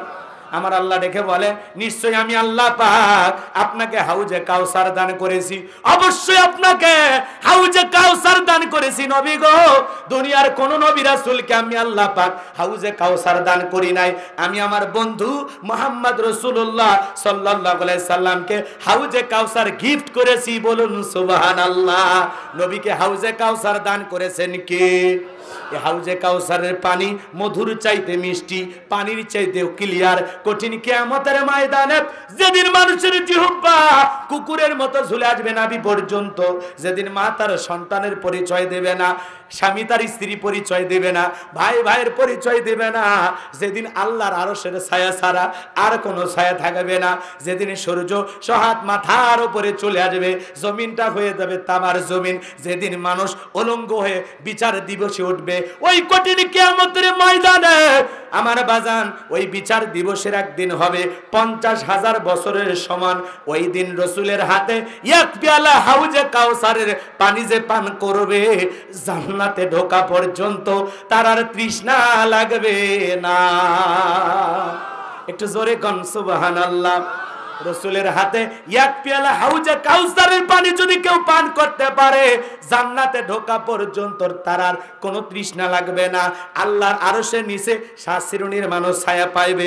আল্লাহ এদিকে খেয়াল করেন, কিয়ামতের ময়দানে আল্লাহর আরশের নিচে যারা ছায়া পাইবে, এটা হলো ইমানদার মুসলমানদের জন্য ভিআইপি গ্যালারি। এ জায়গায় কোনো বেঈমানের বসার সুযোগ নাই। সুবহানাল্লাহ বলে। খাঁটি ইমানদাররা, আল্লাহর প্রিয় যারা শাসিরুনের মানুষ, ওই আরশের নিচে ছায়া পাবে। যারা আরশের নিচে ছায়া পাবে আর রাসূলের হাতে এক পেয়ালা পানি পান করবে, এরা যে জান্নাতে যাবে তার আর কোনো টেনশন নাই, বলেন সুবহানাল্লাহ। এদিকে খেয়াল করেন, মানুষ দলে দলে হাউজে কাউসারে পানি পান করার জন্য রাসূলের কাছে যাবে। আমার আল্লাহ রাব্বুল আলামিন তখন কিছু মানুষের চোখের সামনে পর্দার আবরণ লাগায়া দিবেন, তারা রাসূলকে দেখতে পাবে না, নবীজিও তাদেরকে দেখতে পাবেন না। তখন বিশ্বনবী ডেকে বলবে, আল্লাহ, আমার অনেকগুলো উম্মত আমার কাছাকাছি আসলো, তারা হাউজে কাউসারের পানি পান করার জন্য ছুটে আসতেছে, এখন কেন আমি তাদেরকে দেখতে পাই না? আমার আল্লাহ তখন ডেকে বলবেন, বন্ধু, আজকে তো পাইকারি দরে সবাইকে হাউজে কাউসারের পানি পান করাইতে পারবেন না। আজকে হাউজে কাউসারের পানি পান করতে পারবে তারা দুনিয়ার জমিনে 2টা কাজ করেছিল, যারা হাউজে কাউসারের পানি 2 শ্রেণীর মানুষকে আল্লাহ আমি আল্লাহ দেব না, আবার যারা 2টা কাজ করেছে তাদেরকে আমি দেব, বলুন সুবহানাল্লাহ। এই হাউজে কাউসারের এক পেয়ালা পানি রাসূল নিয়ে দাঁড়িয়ে থাকবে। শোনেন, বোঝার চেষ্টা করেন। হযরত আবু বকর পিয়ালাগুলো ভরায়া দিবেন, মাঝখানে দাঁড়িয়ে থাকবেন হযরত ওমর। আবু বকরের হাত থেকে নিয়া হযরত ওমর বিশ্ব নবীর হাতে পৌঁছায় দিবেন। আর নবীজি তার আদরের উম্মত খুঁজে খুঁজে হাউজে কাউসারে পানি পান করাবেন। রাসূলের পিয়ালা পর্যন্ত কারা কারা পৌঁছাইতে চান একটু দুহাত তুলে আল্লাহকে দেখান। আল্লাহ গো, আমাদের সবাইকে কিয়ামতের ময়দানে রাসূলের হাতে এক পেয়ালা করে হাউজে কাউসারের পানি পান করার সৌভাগ্য দান করুন, জোরে বলুন আমিন। আল্লাহ সেই উম্মত হিসেবে আমাদের কবুল করুন, জোরে বলুন আমিন। রাসূলের হাতে এক পেয়ালা হাউজে কাউসারের পানি যেন আল্লাহ পান করার তৌফিক দান করেন, জোরে বলুন আমিন। এর মধ্যে যারা হাত তুলিনি ওদের মনে খাওয়ার ইচ্ছাই নাই, মানে ওরা মনে করতেছে অন্য পানি নিয়ে যাবে, মানে রাগ করতেছেন আপনারা। রাসূলের হাতে হাউজে কাউসারে পানি পান করবেন, তার মানে কি এই চোখ দিয়ে রাসূলকে দেখবো আবার পানিও পান করবো। সুবহানাল্লাহ বলেন। এই দৃশ্যের মুখোমুখি হতে গেলে আপনাকে যে একটু কষ্ট করা লাগবে, কথা কয় না কেন? শোনেন শোনেন শোনেন, আমি মুসাফির মানুষ, একটা ছেলেকে কিছু চকলেট হাতের মধ্যে দিয়া একটা বদনা ধরায় দিলাম আর বললাম বাবা আমার জন্য এক বদনা পানি নিয়ে আসো তো। এইবার ছেলেটা বদনা নিয়া চকলেট হাতের মধ্যে পায়, আনন্দের ঠেলায় মানুষ যখন বেশি খুশি হয় তখন কিন্তু হুঁশ পায় না, কথা কয় না। আজকে আমাদের এক হুজুর মানে ইসলামিক ফাউন্ডেশনের একটা সম্মেলন হলো, মাননীয় প্রধানমন্ত্রী 50টা মডেল মসজিদ উদ্বোধন করেছেন। এখানে একজন বক্তব্য দিতে যায় বলতেছেন, মাননীয় প্রধানমন্ত্রী আমি আমার উপস্থিত ভাইদেরকে প্রশ্ন করতে চাই, আমেরিকা বড় নাকি আল্লাহ বড়? কথা কয় নাকি? বলেন তো, আমেরিকা বড় না আল্লাহ বড়? অবশ্যই আল্লাহ বড়। এলে দুনিয়ার চুনাপুটির দাম আছে, কথা কয় নাকি? কিন্তু এখানে আমাদের বুঝতে হবে আসমান জমিনের সকল কর্তৃত্ব, সকল রাজত্ব, সকল পাওয়া, সকল ক্ষমতা কার হাতে? তাবারাকাল্লাযী বিয়াদিহিল মুলকু ওয়া হুয়া আলা কুল্লি শাইইন কাদির। আল্লাহু আকবার বলেন। মহামান্বিত সেই সত্তা যার হাতে সর্বময় কর্তৃত্ব, রাজত্ব, পাওয়ার ক্ষমতা, কথা বলেন ঠিক কি না? এই জন্য দুনিয়ার কোন ক্ষমতাধর নেতা বড় হতে পারে না, বড় কে? উনি আমেরিকার কথা কেন বললেন? বলে আমেরিকা আমাদের ভিসা দেবে না, যেতে দেবে না, এইটা নিয়ে আমরা টেনশন করি না, মাননীয় প্রধানমন্ত্রী আমাদের জন্য যথেষ্ট। এই কথা বলে তিনি চমৎকার বক্তব্য দিলেন। আমার ভাইয়েরা, আমরাও বলতে চাই দুনিয়ার কোন নেতা আমাদের কাছে বড় নয়, বড় কে? আমেরিকা বড় নয়, বড় কে? আল্লাহর সাহায্য যদি কারো উপরে থাকে বিজয় আসবে ইনশাআল্লাহ। আমেরিকার সাহায্য লাগবে না, কথা বলে না কেন? আমেরিকা কি এই সাদা চামড়ার দর, এরা কি মুসলমানের পক্ষে? ওরা ইসরায়েলি ইহুদিদেরকে সমর্থন দেয়, অস্ত্র পাঠায় মুসলমান মারার জন্য। এরা কোনোদিন মুসলমানের বন্ধু হতে পারে? এই জন্য মুসলমানদের কাছে এদিক খেয়াল করেন, আমেরিকার প্রেম থাকা যাবে? কথা বলেন না কেন? আজকে আরব বিশ্বের নেতারা পর্যন্ত চুপ, কথা বলে ঠিক কিনা? দুঃখ লাগে, বুকটা ফাটে যায়। এই দুঃখ বলার কোনো জায়গা নাই। ছোট্ট ছোট্ট শিশুদের রক্ত নিয়ে জালেমেরা খেলা করে, আর পৃথিবীর বড় বড় দেশের নেতারা চুপ, কথা বলেন ঠিক কিনা? আমার ভাইয়েরা, এজন্য দুনিয়ার কোন আমেরিকা, লন্ডন এগুলো আমাদের কাছে বড় নয়, বড় কে? আল্লাহ। আল্লাহর সাহায্য আসলেই সব কিছুর সমাধান হয়ে যাবে ইনশাআল্লাহ। এজন্য সাহায্য চাইতে হবে কার কাছে? আরো জোরে বলেন কার কাছে? একটু মনোযোগ দিয়ে শোনেন বাজান। ওই ছেলেটা চকলেট নিয়া, বদনা নিয়া মারছে দৌড়, এক বান্দা পানি নিয়ে আমার সামনে হাজির। এদিক খেয়াল করেন, মাঝপথে যায় একটু আচার খাইয়ে পড়ে গেছে, হাঁটু ছিলে গেছে, একটু রক্ত বের হয়েছে। আমার কাছে যখন পানি নিয়ে আসছে দেখে বললাম, বাবা এই পানিটা আনতে গিয়ে তোমার কষ্ট হয়েছে, ওই যে মাঝপথে আচার খাইয়ে পড়ে গেলা, মনে হয় ব্যথা পাইছো, হাঁটি মনে হয় ছিলে গেছে। এই চকলেট থাকার আনন্দ আর খুশির কারণে ওই ছোট্ট বাচ্চা জবাব দিয়ে বলে, আমি এরকম কত পুড়ে যায়, আমার কিছুই হয় না। তার মানে চকলেট থাকার আনন্দ আর খুশির কারণে পড়ে গেছে, হাঁটু ছিলে গেছে, ব্যথা লাগছে, এটা তার কাছে কিছুই মনে হয় না। হাউজে কাউসারের পেয়ালা পর্যন্ত পৌঁছাইতে গেলে আপনার যে একটু কষ্ট করা লাগবে, একটু মাথায় টুপি পরা লাগবে, একটু মুখে দাড়ি রাখা লাগবে, কথা কয় না কে? একটু যে ঠান্ডা পানি দিয়ে উজু করে নামাজ আদায় করা লাগবে, কথা কয় না কে? আপনি মসজিদে যাবেন, মানুষ তখন বলবে বাপ রে বাপ, উত্তর পাড়ার বাদশা আবার কোন দিন নামাজ ধরলো, সমালোচনা করতে পারে। আপনি দাঁড়িয়ে রাখবেন, ঘরের বিবিটাও বলতে পারে, বাইরে যখন ঘুরতে যাবে ডেকে বলে ভাবি আপনি কেমন আছেন, সাথে চাচার খবর কি? বউ তখন আফসোসে ডেকে বলে আমারে ডাকে ভাবি, আর তোমার সাথে ঘুরতে গেলে তোমার ডাকে চাচা, তোমার কারণে লজ্জায় মুখ দেখাইতে পারি না। দাঁড়িয়ে রাখছো যুবক বয়সে, এ কথা কয় না কে? তোমার ঘরের বউটা পছন্দ করবে না, কথা কয় না কে? তোমার মুখে দাড়ি থাকার কারণে ভালো মতো একটু আদর করতে পারি না। সব আদর কি খালি এই সাইটে নাকি আরো জায়গা আছে? এ কথা কন না কে? আপনারা রাগ করছেন? যেই বউ দাড়ি নিয়ে চুলকানি, রসুলের সুন্নত নিয়ে চুলকানি, ওই ডাইনিক দিয়ে সংসার হবে? রসুলের সুন্নত দেখে তোর চুলকে কে? তোর মাথাতে এতগুলো চুল, তোর তো ভারী লাগে না, তা আমার দাড়ি দেখে তোর চলে কে? বউ ভালো করেন, ভালো করেন। বউ বলে কথা শুনবি না। রাগ করতেছেন মনে হয় না? রাগ করেন না, বইয়ের ওপর মেজাজ দেখেন, বুঝাবেন, কোরআন সুন্নাতে বুঝাবেন যে দেখো এই দাড়িটা রসুলের সুন্নত, আমরা নবীজির উম্মত, এই দাড়িটা এমন একটা আমল 24টা ঘন্টায় এই সুন্নতটা আমল হয়, বিদায় আমার দাড়ি দেখে কখনো মন্তব্য করবা না। তোমার স্বামী যে দাড়ি রেখেছে এর যে কত গুণ পদ, কথা কয় না? লিল্লাহে তাকবীর। বিরক্ত হেন না, সামনের দিকে যায়, কথা মনে হয় আপনারা ভুলে গেছেন। তাহলে বলেন তো বাজান, রসুলের হাতে হাউজে কাউসারের পেয়ালা পর্যন্ত পৌঁছাইতে গেলে একটু যে কষ্ট করা লাগবে, আমল করা লাগবে দুইটি। জোরে বলেন কয়টি? কয়টি কাজ করা লাগবে? দুইটি কাজ। আল্লাহ পাক 2 নাম্বার আয়াতে বলেন, সবাই একটু জবান ছেড়ে বলেন, ফাসাল্লি লিরাব্বিকা ওয়ানহার। আল্লাহু আকবার। ফাসাল্লি লিরাব্বিকা ওয়ানহার, 1 নাম্বার ফাসাল্লি লিরাব্বিকা, রবের উদ্দেশ্যে সালাত আদায় করা। বলেন তো বাজান, সালাত হবে একমাত্র কার জন্য? কুল ইন্না সালাতি ওয়া নুসুকি ওয়া মাহইয়ায়া ওয়া মামাতি লিল্লাহি রাব্বিল আলামিন। নবীজি আপনি বলুন, আমার নামাজ, আমার কুরবানি, আমার জীবন, আমার মরণ লিল্লাহি রাব্বিল আলামিন, আসমান জমিনের প্রতিপালকের জন্য। বলেন আল্লাহু আকবার। মুমিন জীবনের সব ইবাদত হবে একমাত্র কাকে খুশি করার জন্য? আমার জীবন, আমার মরণ, আমার বন্দেগি কবুল করো ইয়া ইলাহি, আমার জিন্দেগি, আমার জীবন, আমার মরণ, আমার বন্দেগি। মারহাবা বলেন।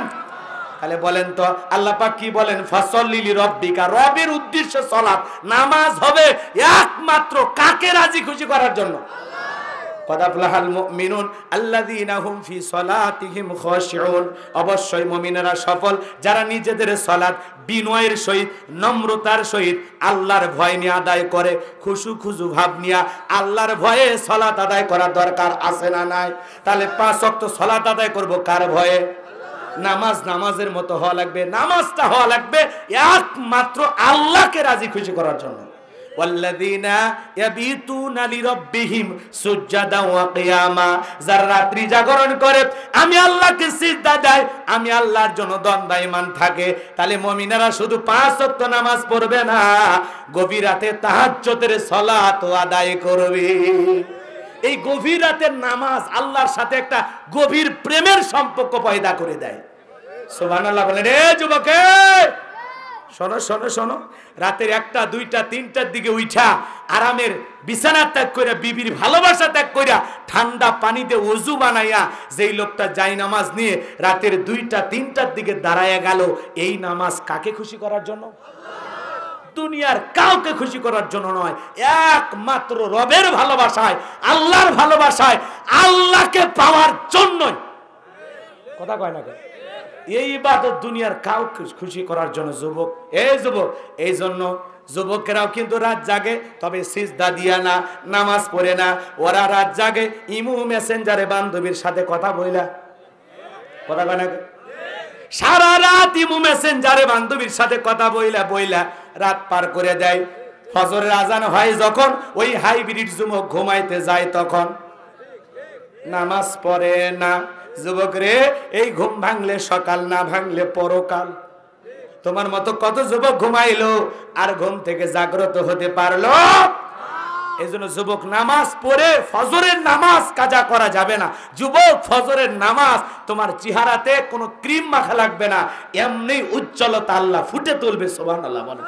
মানুষটা যদি দেখতে কালো হয়, যদি 5 ওয়াক্ত সালাত আদায় করে, চেহারার ভিতরে আলাদা একটা মায়া কাজ করে।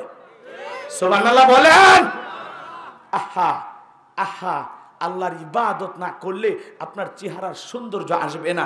আল্লাহর ইবাদত করেন, দেখেন মানুষ আপনার দিকে চায়া থাকবে, মানুষ আপনাকে দেখেই বলবে যে এই যে আল্লাহওয়ালা যায়। কথা বলে ঠিক কিনা? যুবক, তাহলে না ঘুমা, এদিক ঘুমাইবা না ফজরের নামাজ পড়বা? পড়বো তো ইনশাল্লাহ। যুবক, এই ঘুম যদি না ভাঙে কি হবে? কথা কয় না? কেমন করে ঘুমাও তুমি ও বগুড়ার যুবক, কেমন করে ঘুমাও তুমি ফজর করে কাজা? এমন তো হতে পারে ও তোমার জোহরে জানাজা, এমন তো হতে পারে ও তোমার জোহরে জানাজা। কথা বলে ঠিক কিনা? তাহলে ফাসল্লি লিরাব্বিকা ওয়ানহার, রবের উদ্দেশ্যে সালাত আদায় করা লাগবে। নামাজ হবে একমাত্র কার জন্য? ফালিয়াবুদু রাব্বা হাযাল বাইত আল্লাযী আত'আমাহুম মিন জু' ওয়া আমানাহুম মিন খাউফ। আল্লাহ দেখে বলে এই ঘরের মালিকের ইবাদত করো। ইবাদত যদি ইবাদতের মতো হয়, নামাজ যদি নামাজের মতো হয়, আমি আল্লাহ দুইটা জিনিস পুরস্কার দেব। এক নাম্বার, রিজেকের টেনশন করা লাগবে না। বান্দার হে, আমি আল্লাহ রিজেকের ব্যবস্থা করব। বলেন সুবহানাল্লাহ। যে বান্দা 5 ওয়াক্ত সালাতে মসজিদে গিয়ে মাথা নত করে আল্লাহকে সিজদা দেবে, ওই বান্দাকে আল্লাহ না খাওয়ায় রাখবে না। রিজেকের মালিক কে? ওই উত্তরপাড়া রাজ্জাক, ওই তো আব্দুর রাজ্জাক, ওই আব দাস গোলাম। কথা কন, রাজ্জাক কে? উত্তম রিজেক দাতা কে? ওয়ামা মিন দাব্বাতিন ফিল আরদি ইল্লা আলাল্লাহি রিজকুহা। আল্লাহ দেখে বলেন পৃথিবীতে এমন কোন বিচরণশীল প্রাণী নাই যার রিজেকের ব্যবস্থা আমি আল্লাহ আসমান থেকে করি না। বলুন সুবহানাল্লাহ বলেন।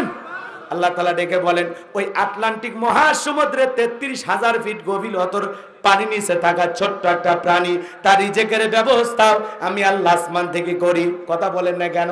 একটা পাখি সকালবেলা খালি পেটে নির থেকে বের হয়ে যায়, সন্ধ্যার আগে পেট ভরে পাখিকে বাসায় পাঠায় কে?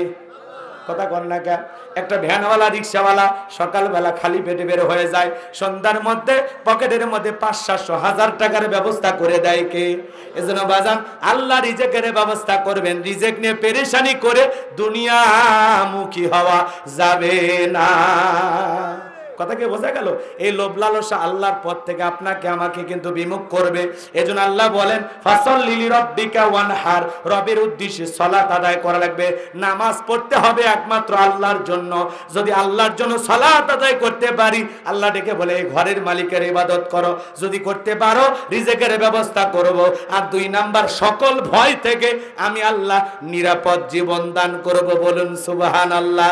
তাহলে আল্লাহর ভয়ে 5 ওয়াক্ত সালাত মসজিদে গিয়ে কারা কারা আদায় করবেন? 2 হাত তুলে আল্লাহকে একবার দেখান।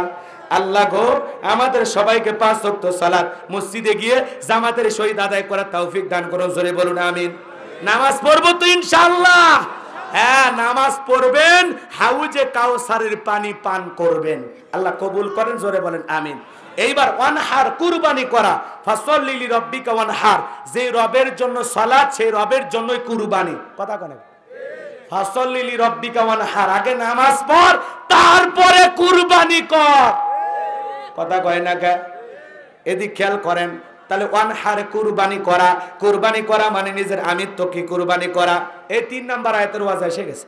একটু কয়েকটা মিনিট সময় দেন। বগুড়ার মানুষ রাগ করেন না, আর এই বছরে দেখা নাও হতে পারে। একটু মনোযোগ দিয়ে শোনেন। ওয়ানহার মানে কুরবানি করা, নিজের আমিত্বকে কুরবানি করা, অহংকারকে কুরবানি করা, নিজের ভিতরে পশু সুলভ আচরণকে কুরবানি করা। খালি গরু জবাই করার নাম কুরবানি নয়, কথা বলেন ঠিক কিনা? আমার বাংলাদেশে এমনও মানুষ আছে বাজার, এমন একটা গরু কুরবানি করে 7 জন ভাগে 4 জন দড়ি ধরে টানে আর 3 জন পিছন থেকে ঠেলে, যেই গরুর উপরে বয়স্ক ভাতা ওয়াজিব। এরকম দুর্বল গরু জবাই করে আছে না নাই? কুরবানির স্থান পর্যন্ত হাঁটে যাওয়ার শক্তি নাই, কোলত করে নিয়ে যায়। ওই গরু জবাই করলে কুরবানি হবে, কথা কন না। আর এই গরুর গোস্ত যদি এই জায়গা থেকে টানেন, বাপরে বাপ, শিবগঞ্জ বাজার চলে যাবি, আবার ছাড়ে দিলে জামুরহাট চলে আসবি, কথা কন ঠিক কিনা? এমন গাবি জবাই করলে হবে না। আল্লাহ ডেকে বলেন তাসুরুন নাযিরিন, চমৎকার একটা গাবি কুরবানি করতে হবে, হুষ্টপুষ্ট সুন্দর দেখা, মোটা তাজা দেখা, কিন্তু তাই বলে বড়াই করার জন্য না। কিছু আছে না তালুকদার মন্ডল, টাকাওয়ালা, আল্লাহ অনেক টাকা দিয়েছে, 10 লাখ টাকা দিয়ে টাকা কিনে নিয়ে 10 লাখ টাকা দিয়ে একটা গরু কুরবানি নিয়ে আসা, জামুর হাটে বান্ধে রাখে রাস্তার মোড়ে মানুষকে দেখানোর জন্য। মানুষ বলে কার গরু? কয় চেনো না, তালুকদারের।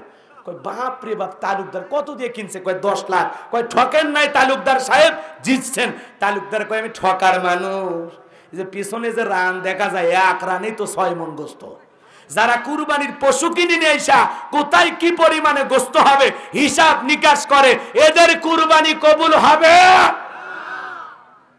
তো কষাই হওয়া উচিত ছিল চাচা। তো গরু জবাই করবে কিছু গে, দোকানদার হওয়া কষাই, কথা কয় না, কথা কয় না। কুরবানি মানে ত্যাগ করা, উৎসর্গ করা আল্লাহর জন্য। ওয়ালাকিন ইয়ানালুহুত তাকওয়া মিনকুম। আল্লাহ বলে বান্দা তোমার অন্তর দেখবো, তোমার তাকওয়া দেখবো, তোর মনে কি আছে আমি আল্লাহ ওইটা নেব। কয় লাখ টাকা দিয়ে গরু দিলি, আমি আল্লাহ ওইটা দেখবো না। তোর অন্তরের নিয়ত যদি সহি হয়, টাকাটা যদি হালাল হয়, কুরবানি যদি আমি আল্লাহর জন্য হয়ে থাকে, ওই পশুর রক্ত জমিনে পড়ার আগে আসমানের মালিক আল্লাহর কাছে কবুল হয়ে যাবে। আর লোক দেখানোর জন্য হলে আমি এই গ্রামের সেরা কুরবানি দিই, ভাব আছে না? কিছু আছে না? আমার চাইতে এত দামি কুরবানি দেওয়ার মতো এই জামুর হাটে কেউ নাই। বুঝবেন ওর ওই অহংকারে ওর কুরবানি শেষ, কথা কন। আছে আছে কিছু লোক আবার এদিক খেয়াল করেন, কুরবানি এদিক কুরবানি দেয় কি জন্য? কুরবানি না দিলে ছেলে মেয়ে মানুষের গোস্তুর দিকে তাকায় থাকবে, কই গ্রাম থেকে 2-1 টুকরে আসবে, দরকার নাই, প্রয়োজনে সুদের টাকা নিয়ে হোক, কিস্তি তুলে হোক কুরবানি দেব। হবে ভাই? হবে? হবে না। আবার কিছু লোক আছে এরকম যে জামাই বাড়িতে গোস্ত না পাঠালে মেয়ের এতগুলো কথা শোনায় দেবে। আচ্ছা বলেন তো ভাই, কুরবানি জবাই করার পরে আপনি তো খাবেন, আপনার পরিবারের লোক খাবে নাকি আসমান থেকে বিকেল বেলা ফেরেশতারা বস্তা নিয়ে এসে বলে এই জামুর হাটের লোক এই বস্তা গোস্তগুলো তোলো, আমরা আসমানে নিয়ে যা ভুনে করে খাবো? বলেছিল আপনি খাবেন, আপনার ছেলে মেয়ে খাবে। এই মিয়া নিয়তে ভেজাল কে? নিয়ত সই করেন যে কুরবানি আল্লাহর জন্য, জবাই করে তোমরাই খাইও, খালি নিয়ত ঠিক করো, কথা কয় না। নিয়তটা সই হোক, যেই কুরবানি আল্লাহর জন্য, জবাই করে তো তোমরাই খাবে, তোমার ছেলে মেয়ে তো খাবে, আত্মীয় স্বজন খাবে, গরিব দুঃখী খাবে, কথা কয় না? এক করছেন? তাহলে কুরবানি ছেলে মেয়ের জন্য না, জামাই বাড়িতে গোস্ত পাঠানোর জন্য না, কুরবানি হবে একমাত্র আল্লাহর জন্য। পারবো তো ইনশাআল্লাহ? আর নামাজি হয়ে কুরবানি দেবো না বেনামাজি হয়ে সুদ ঘুষের টাকা দিয়া? এক হাজি দেখতেছি আমার এলাকার এক হাজি কুরবানি দিতেছে বেনামাজির সাথে ভাগে, সুদ করে ঘুষ করে সাথে। আমি তখন বললাম হাজি সাহেব আপনি এত বড় একটা মানুষ, আল্লাহওয়ালা মানুষ, সম্পদ অনেক আছে, তো আপনি ওদের সাথে কুরবানি না দিয়ে একা একটা ছাগল জবাই করেও তো দিতে পারতেন।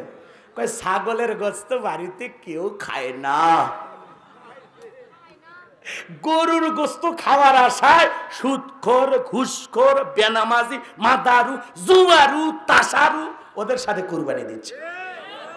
এই ওর টাকা হালাল, আপনি যাচ্ছেন কে? রাগ করছেন? অনেকে করছে এলেও আমরা বুঝি, হুজুর কলেই হবে, এটা গরু 70-80 হাজার টাকা, একলাই কেমনে হয়?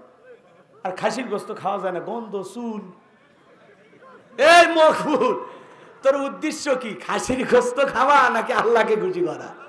আপনি যদি 10 লাখ টাকারও কুরবানি দেন, যদি নিয়ত সহি না হয় কুরবানি কবুল হবে না। আপনি 10,000 একটা ছাগলও যদি দেন কুরবানি দেন, আর আল্লাহকে যদি বলেন আল্লাহ ইব্রাহিম ইসমাইলের মতো কবুল করো, হাবিলের মতো কবুল করো, এই কুরবানি তোমার জন্য আল্লাহ ভবিষ্যতে আরো বেশি দেওয়ার তৌফিক দান করো, নিয়ত সহি, টাকা হালাল, আল্লাহর দরবারে কবুল হবে। সেটা খাসি হোক আর ভেড়া হোক, সেটা কোনো সমস্যা।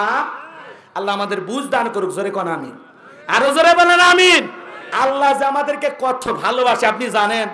ওই যে হাবিল আর কাবিল কুরবানি দিয়েছিল, কি পদ্ধতি ছিল? আগুন এসে যেটা পুড়ায় ফেলবে ওটা কবুল, আর যেটা আগুন জ্বালাবে না ওটা কবুল হবে।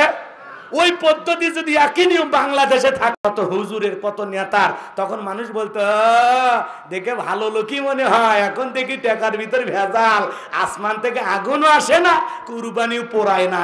এ লজ্জা থেকে বাঁচিয়েছেন কে? আর বাংলাদেশে আমরা যে কৃপণতা ভাব শুরু করছি, কই মিশে হলে টাকা নষ্ট করে আগুন এসে পুড়ে ফেলে দিবি, খায়া কাম নেই, ওই বিধান পালনের দরকার নেই। কথা কাটাকে এরকম কিছু লোক বলতো কিনা? তা আল্লাহ তাআলা যে একটা খাওয়ার ব্যবস্থা করে দিয়েছেন, এজন্য নিয়ত সহি করে দেব ইনশাআল্লাহ। তাহলে কুরবানি কার জন্য? আরো জোরে বলেন।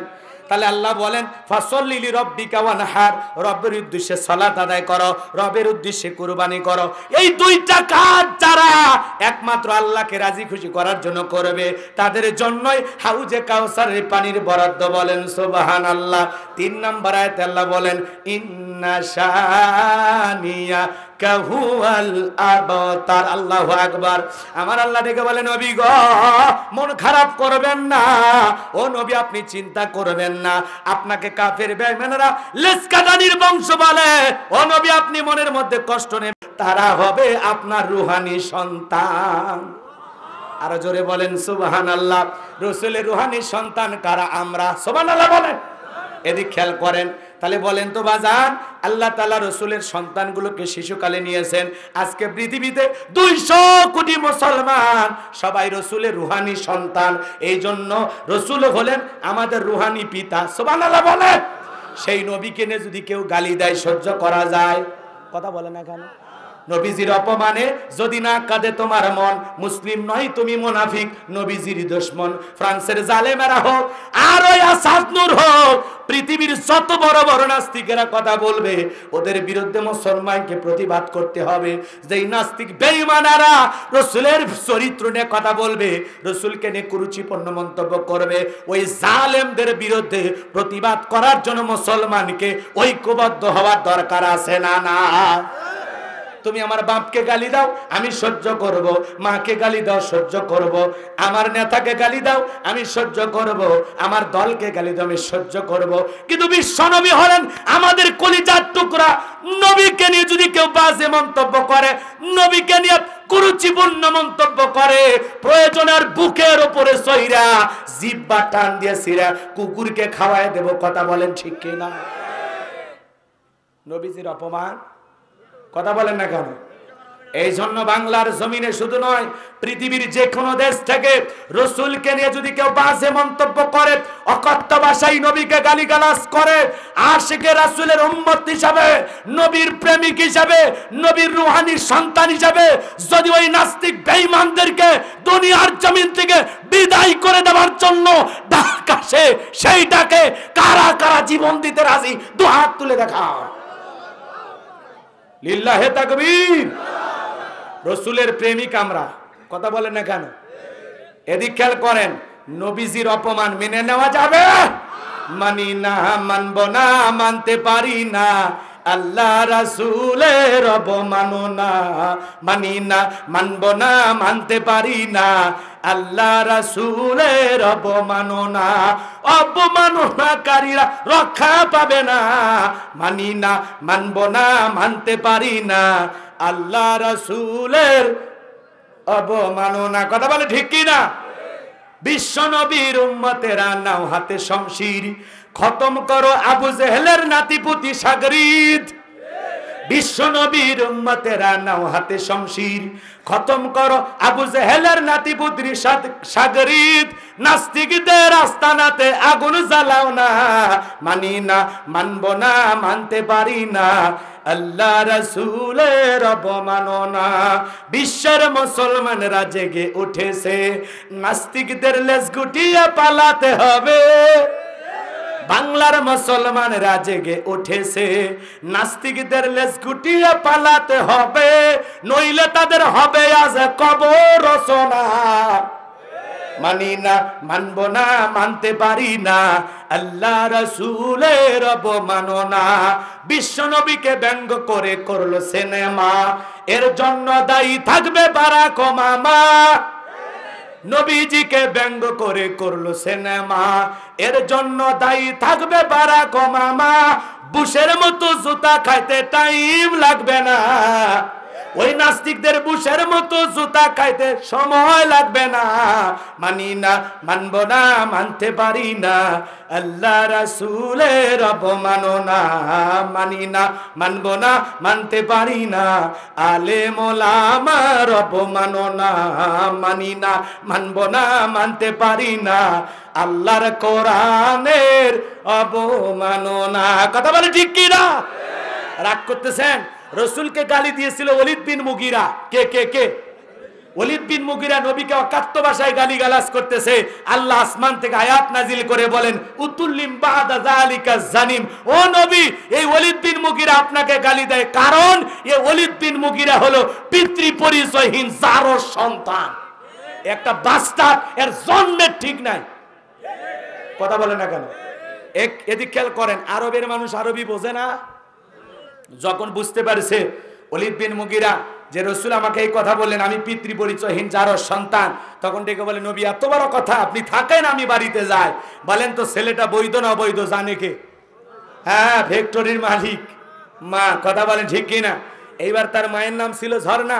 যায় বলে, মা, নবী মুহাম্মদ সাল্লাল্লাহু আলাইহি সাল্লাম আমাকে বলেছেন উতুল্লিম বাদা যালিকা জানিম, আমি নাকি পিতৃ পরিচয়হীন অবৈধ একটা জারোর সন্তান। তখন ওলীদ বিন মুগীরার মা এই কথা শোনার পরে মনে মনে ভাবতেছি, এত গোপন তথ্য নবী জানলো কেমনে? নবীকে জানিয়ে দিয়েছেন কে? এইবার ওলীদ বিন মুগীরা বলতেছে, মা, যা বলবি সত্য বলবি, মিথ্যা বলবি না। তখন ওলীদ বিন মুগীরার মা বলতেছে, বাবা রে, যা বলবো সত্য বলবো, আমারও বয়স হয়ে গেছে, কয়দিন পর মারা যাব, কিন্তু মরণের আগে আমার চরিত্রটা যে ফাঁস হবে এটা আমার জানা ছিল না। কথা কেন? তোর বাবা ব্যবসা বাণিজ্যের কাজে এতটাই ব্যস্ত, তোর বাবা টাকা আছে নে, বইয়ের মন বোঝে না। কথা কয় না? রাগ করতেছেন আপনারা? ওলীদ বিন মুগীরার মা ডেকে বলতেছে, বাবা রে, তোর বাবা ব্যবসা বাণিজ্যের কাজে দুনিয়ার সম্পদের পেছনে এতটা পাগল, আমার যৌবনের সোনালী দিনগুলো চলে যায়, তোর বাবা আমার দিকে ফিরেও তাকায় না। বাড়ির আশেপাশে তোর চাচা ঘুরঘুর করতেছিল। দেখবেন ভাই যদি বিদেশে থাকে, এলাকায় দেবরের আমদানি কমে না বাড়ে। ওরা বাড়ির ধার দিয়ে ঘুরঘুর করে আর ডেকে বলে, ভাবি, ভাইয়া তোমার বর, আমি যে দেবর, ভেবে দেখো ভাবি কার কত দাবি, ভাই গেছে মালয়েশিয়ায়, আমি তো দেশে আসি। এরকম ডিজিটাল দেবর আছে না? নাই? ভাবিও সেই ডিজিটাল। কাছে যা যদি একবার দেবর বলে, ভাবি আপনার চেহারার দিকে তাকাইলে মাঝে মাঝে মনে হয় আপনার বিয়ে হয় নাই। কেরে বদমাইশ, বিয়ে না হলে ভাবি ডাকিস কাক? কথা কয় না কে? কিন্তু ভাবি যদি ইমানদার হইতো ডেকে বলতো, কুল্লিল মুমিনিনা ইয়াগুদ্দুনা মিন আবসারিহিম। আল্লাহ বলেছেন মুমিন পুরুষের দৃষ্টি থাকবে নিচের দিকে। দেবর রে, আমাকে দেখার অধিকার তোর ভাইয়ের আছে, তুই আমাকে দেখতে পারবি না, আমাকে দেখা তোর জন্য হারাম। এরকম ভাবি পাওয়া যায়? এরকম ভাবি আছে? খুব কম আছে। আমি হুজুর, আমার ভাবিরাই কথা কয় না কেন? আমার সাথে দেখা করে, কথা বলে, আছে না? নাই? মানে বাংলাদেশে একটা ফ্রি পরিবেশ, পর্দা, রসুলের বিধান, কোরআন হাদিস সব বাড়িতে নাই। কথা কয় না কেন? মিথ্যা কথা বলে তো লাভ হবে না। লাভ হবে কি? তো এমনি আমরা মুখে মুখে বলে সব ঠিক আছে। কি ঠিক আছে আমি জানি? কথা কয় না কেন? মা বোনদেরকে বলতেছি, মা খবরদার দুইটা পুরুষ হইতে সাবধান, একটা দেবর আর একটা দুলাভাই। কথা কয় না কেন? মহিলা প্যান্ডেলে মা বোন থাকলে আমার কথাগুলো শোনেন মা, খবরদার এই দুইটা পুরুষ এরা বিষাক্ত সাপের চাইতেও ভয়ঙ্কর। কথা কয় না কেন? মা বোনদেরকে বলে যায়, ভাবি যদি থাকেন জীবনে কোনোদিন দেবরের মোটরসাইকেলে উঠবেন না, আর শালি যদি থাকে খবরদার দুলে ভাইয়ের মোটরসাইকেলে উঠবেন না। কথা কয় না কেন? দুলে ভাই শালিক নিয়ে মোটরসাইকেল নিয়ে ঘরে আসে না নাই? আপনাদের এলাকায় আছে? আহা, বড় আপার স্বামী মহাব্বত আর ভালোবাসায় দুলে ভাইকে সম্মান দিতে গিয়া মাঝখানে ভ্যানিটি ব্যাগ রাখে একটা দূরত্ব বজায় রাখছে। কথা কয় না কেন? দূরত্ব বজায় রাখা দুলে ভাইয়ের মোটরসাইকেলে চলেছে। দুলে ভাই তো হেব্বি শেয়ানা, বোঝেন নে? রাস্তার মধ্যে একটু গর্ত পাইছে হালকা, এমন জোরে ব্রেক করছে, এক ব্রেকে শালি ফাঁকা জায়গা পূরণ করছে। কথা কন না খেয়ে? এই জন্য মা বোনদেরকে বলবো, মা খবরদার। আর এদিক শাশুড়িদের হলো সবচেয়ে বেশি দোষ। কথা কন না খেয়ে? শাশুড়ি যারা আছেন মনে রাখবেন, আপনারা হলো মায়ের মতো। জামাই যদি বাড়িতে বেড়াইতে আসে, নাস্তা খাবার দাবার যা দেওয়া লাগে আপনি নিজের হাতে জামাইকে খাওয়াবেন, পাশে বসে থাকে। কথা কয় না?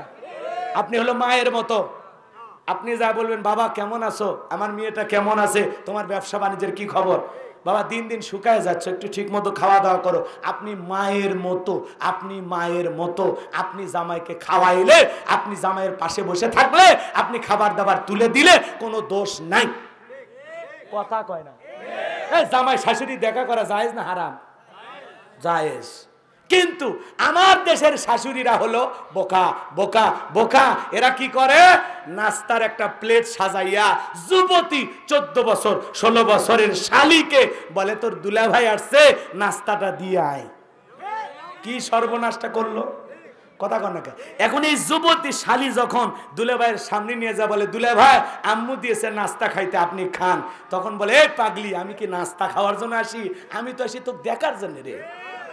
কথা কয় না? তখন বলে, দুলে ভাই আপনি কি যে বলেন? কয়, আপনারে দেখে আমার শরম লাগে। কয়, কোনো শরম নাই, এদিকে আয়। এই কথা বলে হালকা একটু হাতটা চাপে ধরে, কথাকে বোঝেননি, হালকা একটু চাপে ধরছে। তখন শালি বলে, ভালোই তো লাগে। তখন যখন বলছে আমার সাথে ঘুরতে যাবি, কয় আপনার সাথে আমি মরতেও রাজি। এরকম ঘটনা আছে না নাই? বউক বাদ দিয়ে শালিক ভাইকে নিয়ে যায় বিয়ে করে সংসার করতেছে।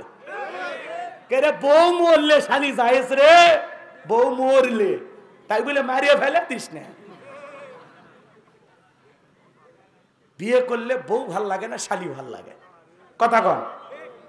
নিজে বিয়ে করে বউ ভাল লাগে না, ভাবি ভাল লাগে। এটা বদমাইশি, শয়তানি, ধোকা, দুনিয়ার পার্থিব সুখ ছাড়া আর কিছু। কথা বলে না কেন? যুবক, চোখকে হেফাজত করা লাগবে, নিজের সতীত্ব যৌবনটাকে হেফাজত করা লাগবে আল্লাহর ভয়ে। কথা বলেন ঠিক কিনা? আচ্ছা, আমি এই কথাগুলো বলতেছি, আপনারা বিরক্ত হচ্ছেন না? ভাইলে বাস্তব ভাই, এলে সবাই খুলে বলবি না। আমি একটু গাই বাঁধার মানুষ, বুঝি সুঝি কম, এজন্য আপনাদের বুঝার জন্য সব খুলে বলতেছি। আপনার তখন বলবেন, ঘরের খবর হুজুর জানলো কেমন? এটাই গুলো প্রত্যেকটা পরিবার মানে ফ্রি হয়ে গেছে, আমরা ফ্রি। আবার কিছু কিছু দুলে ভাই দেখবেন বাড়ির যা বইয়ের সাথে ঝগড়া লাগে, আমি আর শ্বশুর বাড়ি যাবো না। কেন? কয়, গেলে তোর বোন আমার সাথে দেখা করে না, কথা বলে না, তোর বোনের এত ভাবকে, আমি ওই বাড়িতে আর যাবো না। ওই বোনক তখন ঝাঁটা লিয়ে স্বামী পিটা লাগবে। কে রে, তোর জন্য আমি যথেষ্ট, আমার বোনের দিক তাকাস কে? কথা কয় না? যেই দুলে ভাই শালি কথা বলে না বলে বইয়ের কাছে নালিশ দেয়, রাগ করে, বুঝবেন ওই দুলে ভাইয়ের সমস্যা আছে। রাগ করতেছেন মনে? আল্লাহ আমাদের হেদায়েত দান করুক। জোরে খন আমিন, আরো জোরে বলেন আমিন।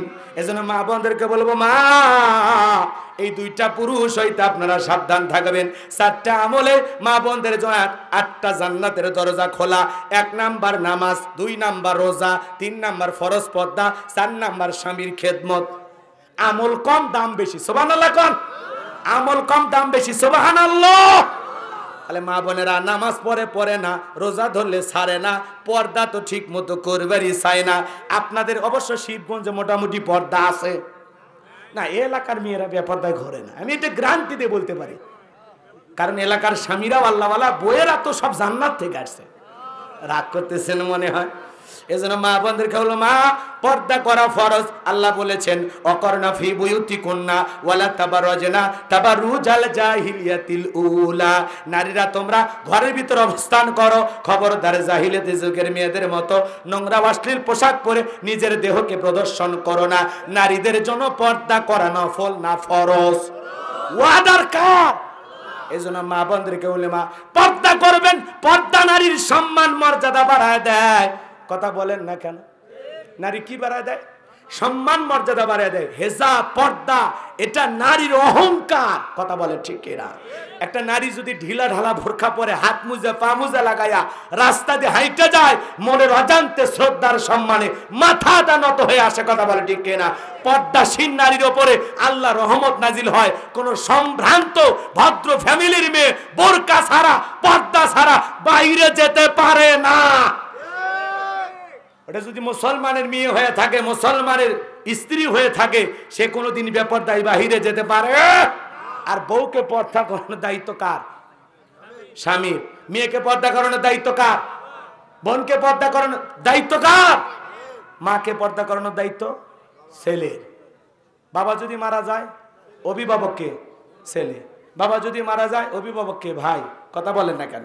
এই জন্য আমরা যদি আমাদের জায়গা থেকে দায়িত্বগুলো পালন করি, বাংলার জমিনে একটা মেয়েকেও বেপরদায় দেখা যাবে না। কথা বলেন ঠিক কিনা? আমার এক বন্ধু চাকরি করে, আহারে হিন্দু মেয়েরা কলেজে যায়, যুবকেরা দেখে খালি শীষ বাজায়। ওই মেয়েরা বাঁচার জন্য বোরকা পরে কলেজে যায়। হিন্দু মেয়ে বোরকা পরে যায়। তখন শিক্ষক দেখে বলছে, মা তোমরা তো অমুসলিম, তোমরা কেন বোরকা পরছো? পর্দার ব্যাপারে তো তোমাদের এরকম নাই। কয় আমরা যুবতী হয়েছি তো ওই দিক দিয়ে একটু হেঁটে যায়, বখাটে যুবকেরা শীষ দেয়, বাজে তালি দেয়, বাজে কথা বলে। আমরা যেদিন থেকে বোরকা পরে আসা শুরু করছি, ওরা আর ওই আস্থানায় বসে থাকে না। আল্লাহু আকবার বলেন। এই জন্য কিছু কিছু যুবক দেখবেন স্কুল যখন ছুটি হয়, কলেজ যখন ছুটি হয়, ওর আশেপাশে এতিমের মতো দাঁড়িয়ে থাকে, মনে হয় আর মাও বের হইল। কথা কন না খেয়ে ওটি দেখতে গেছে কাক।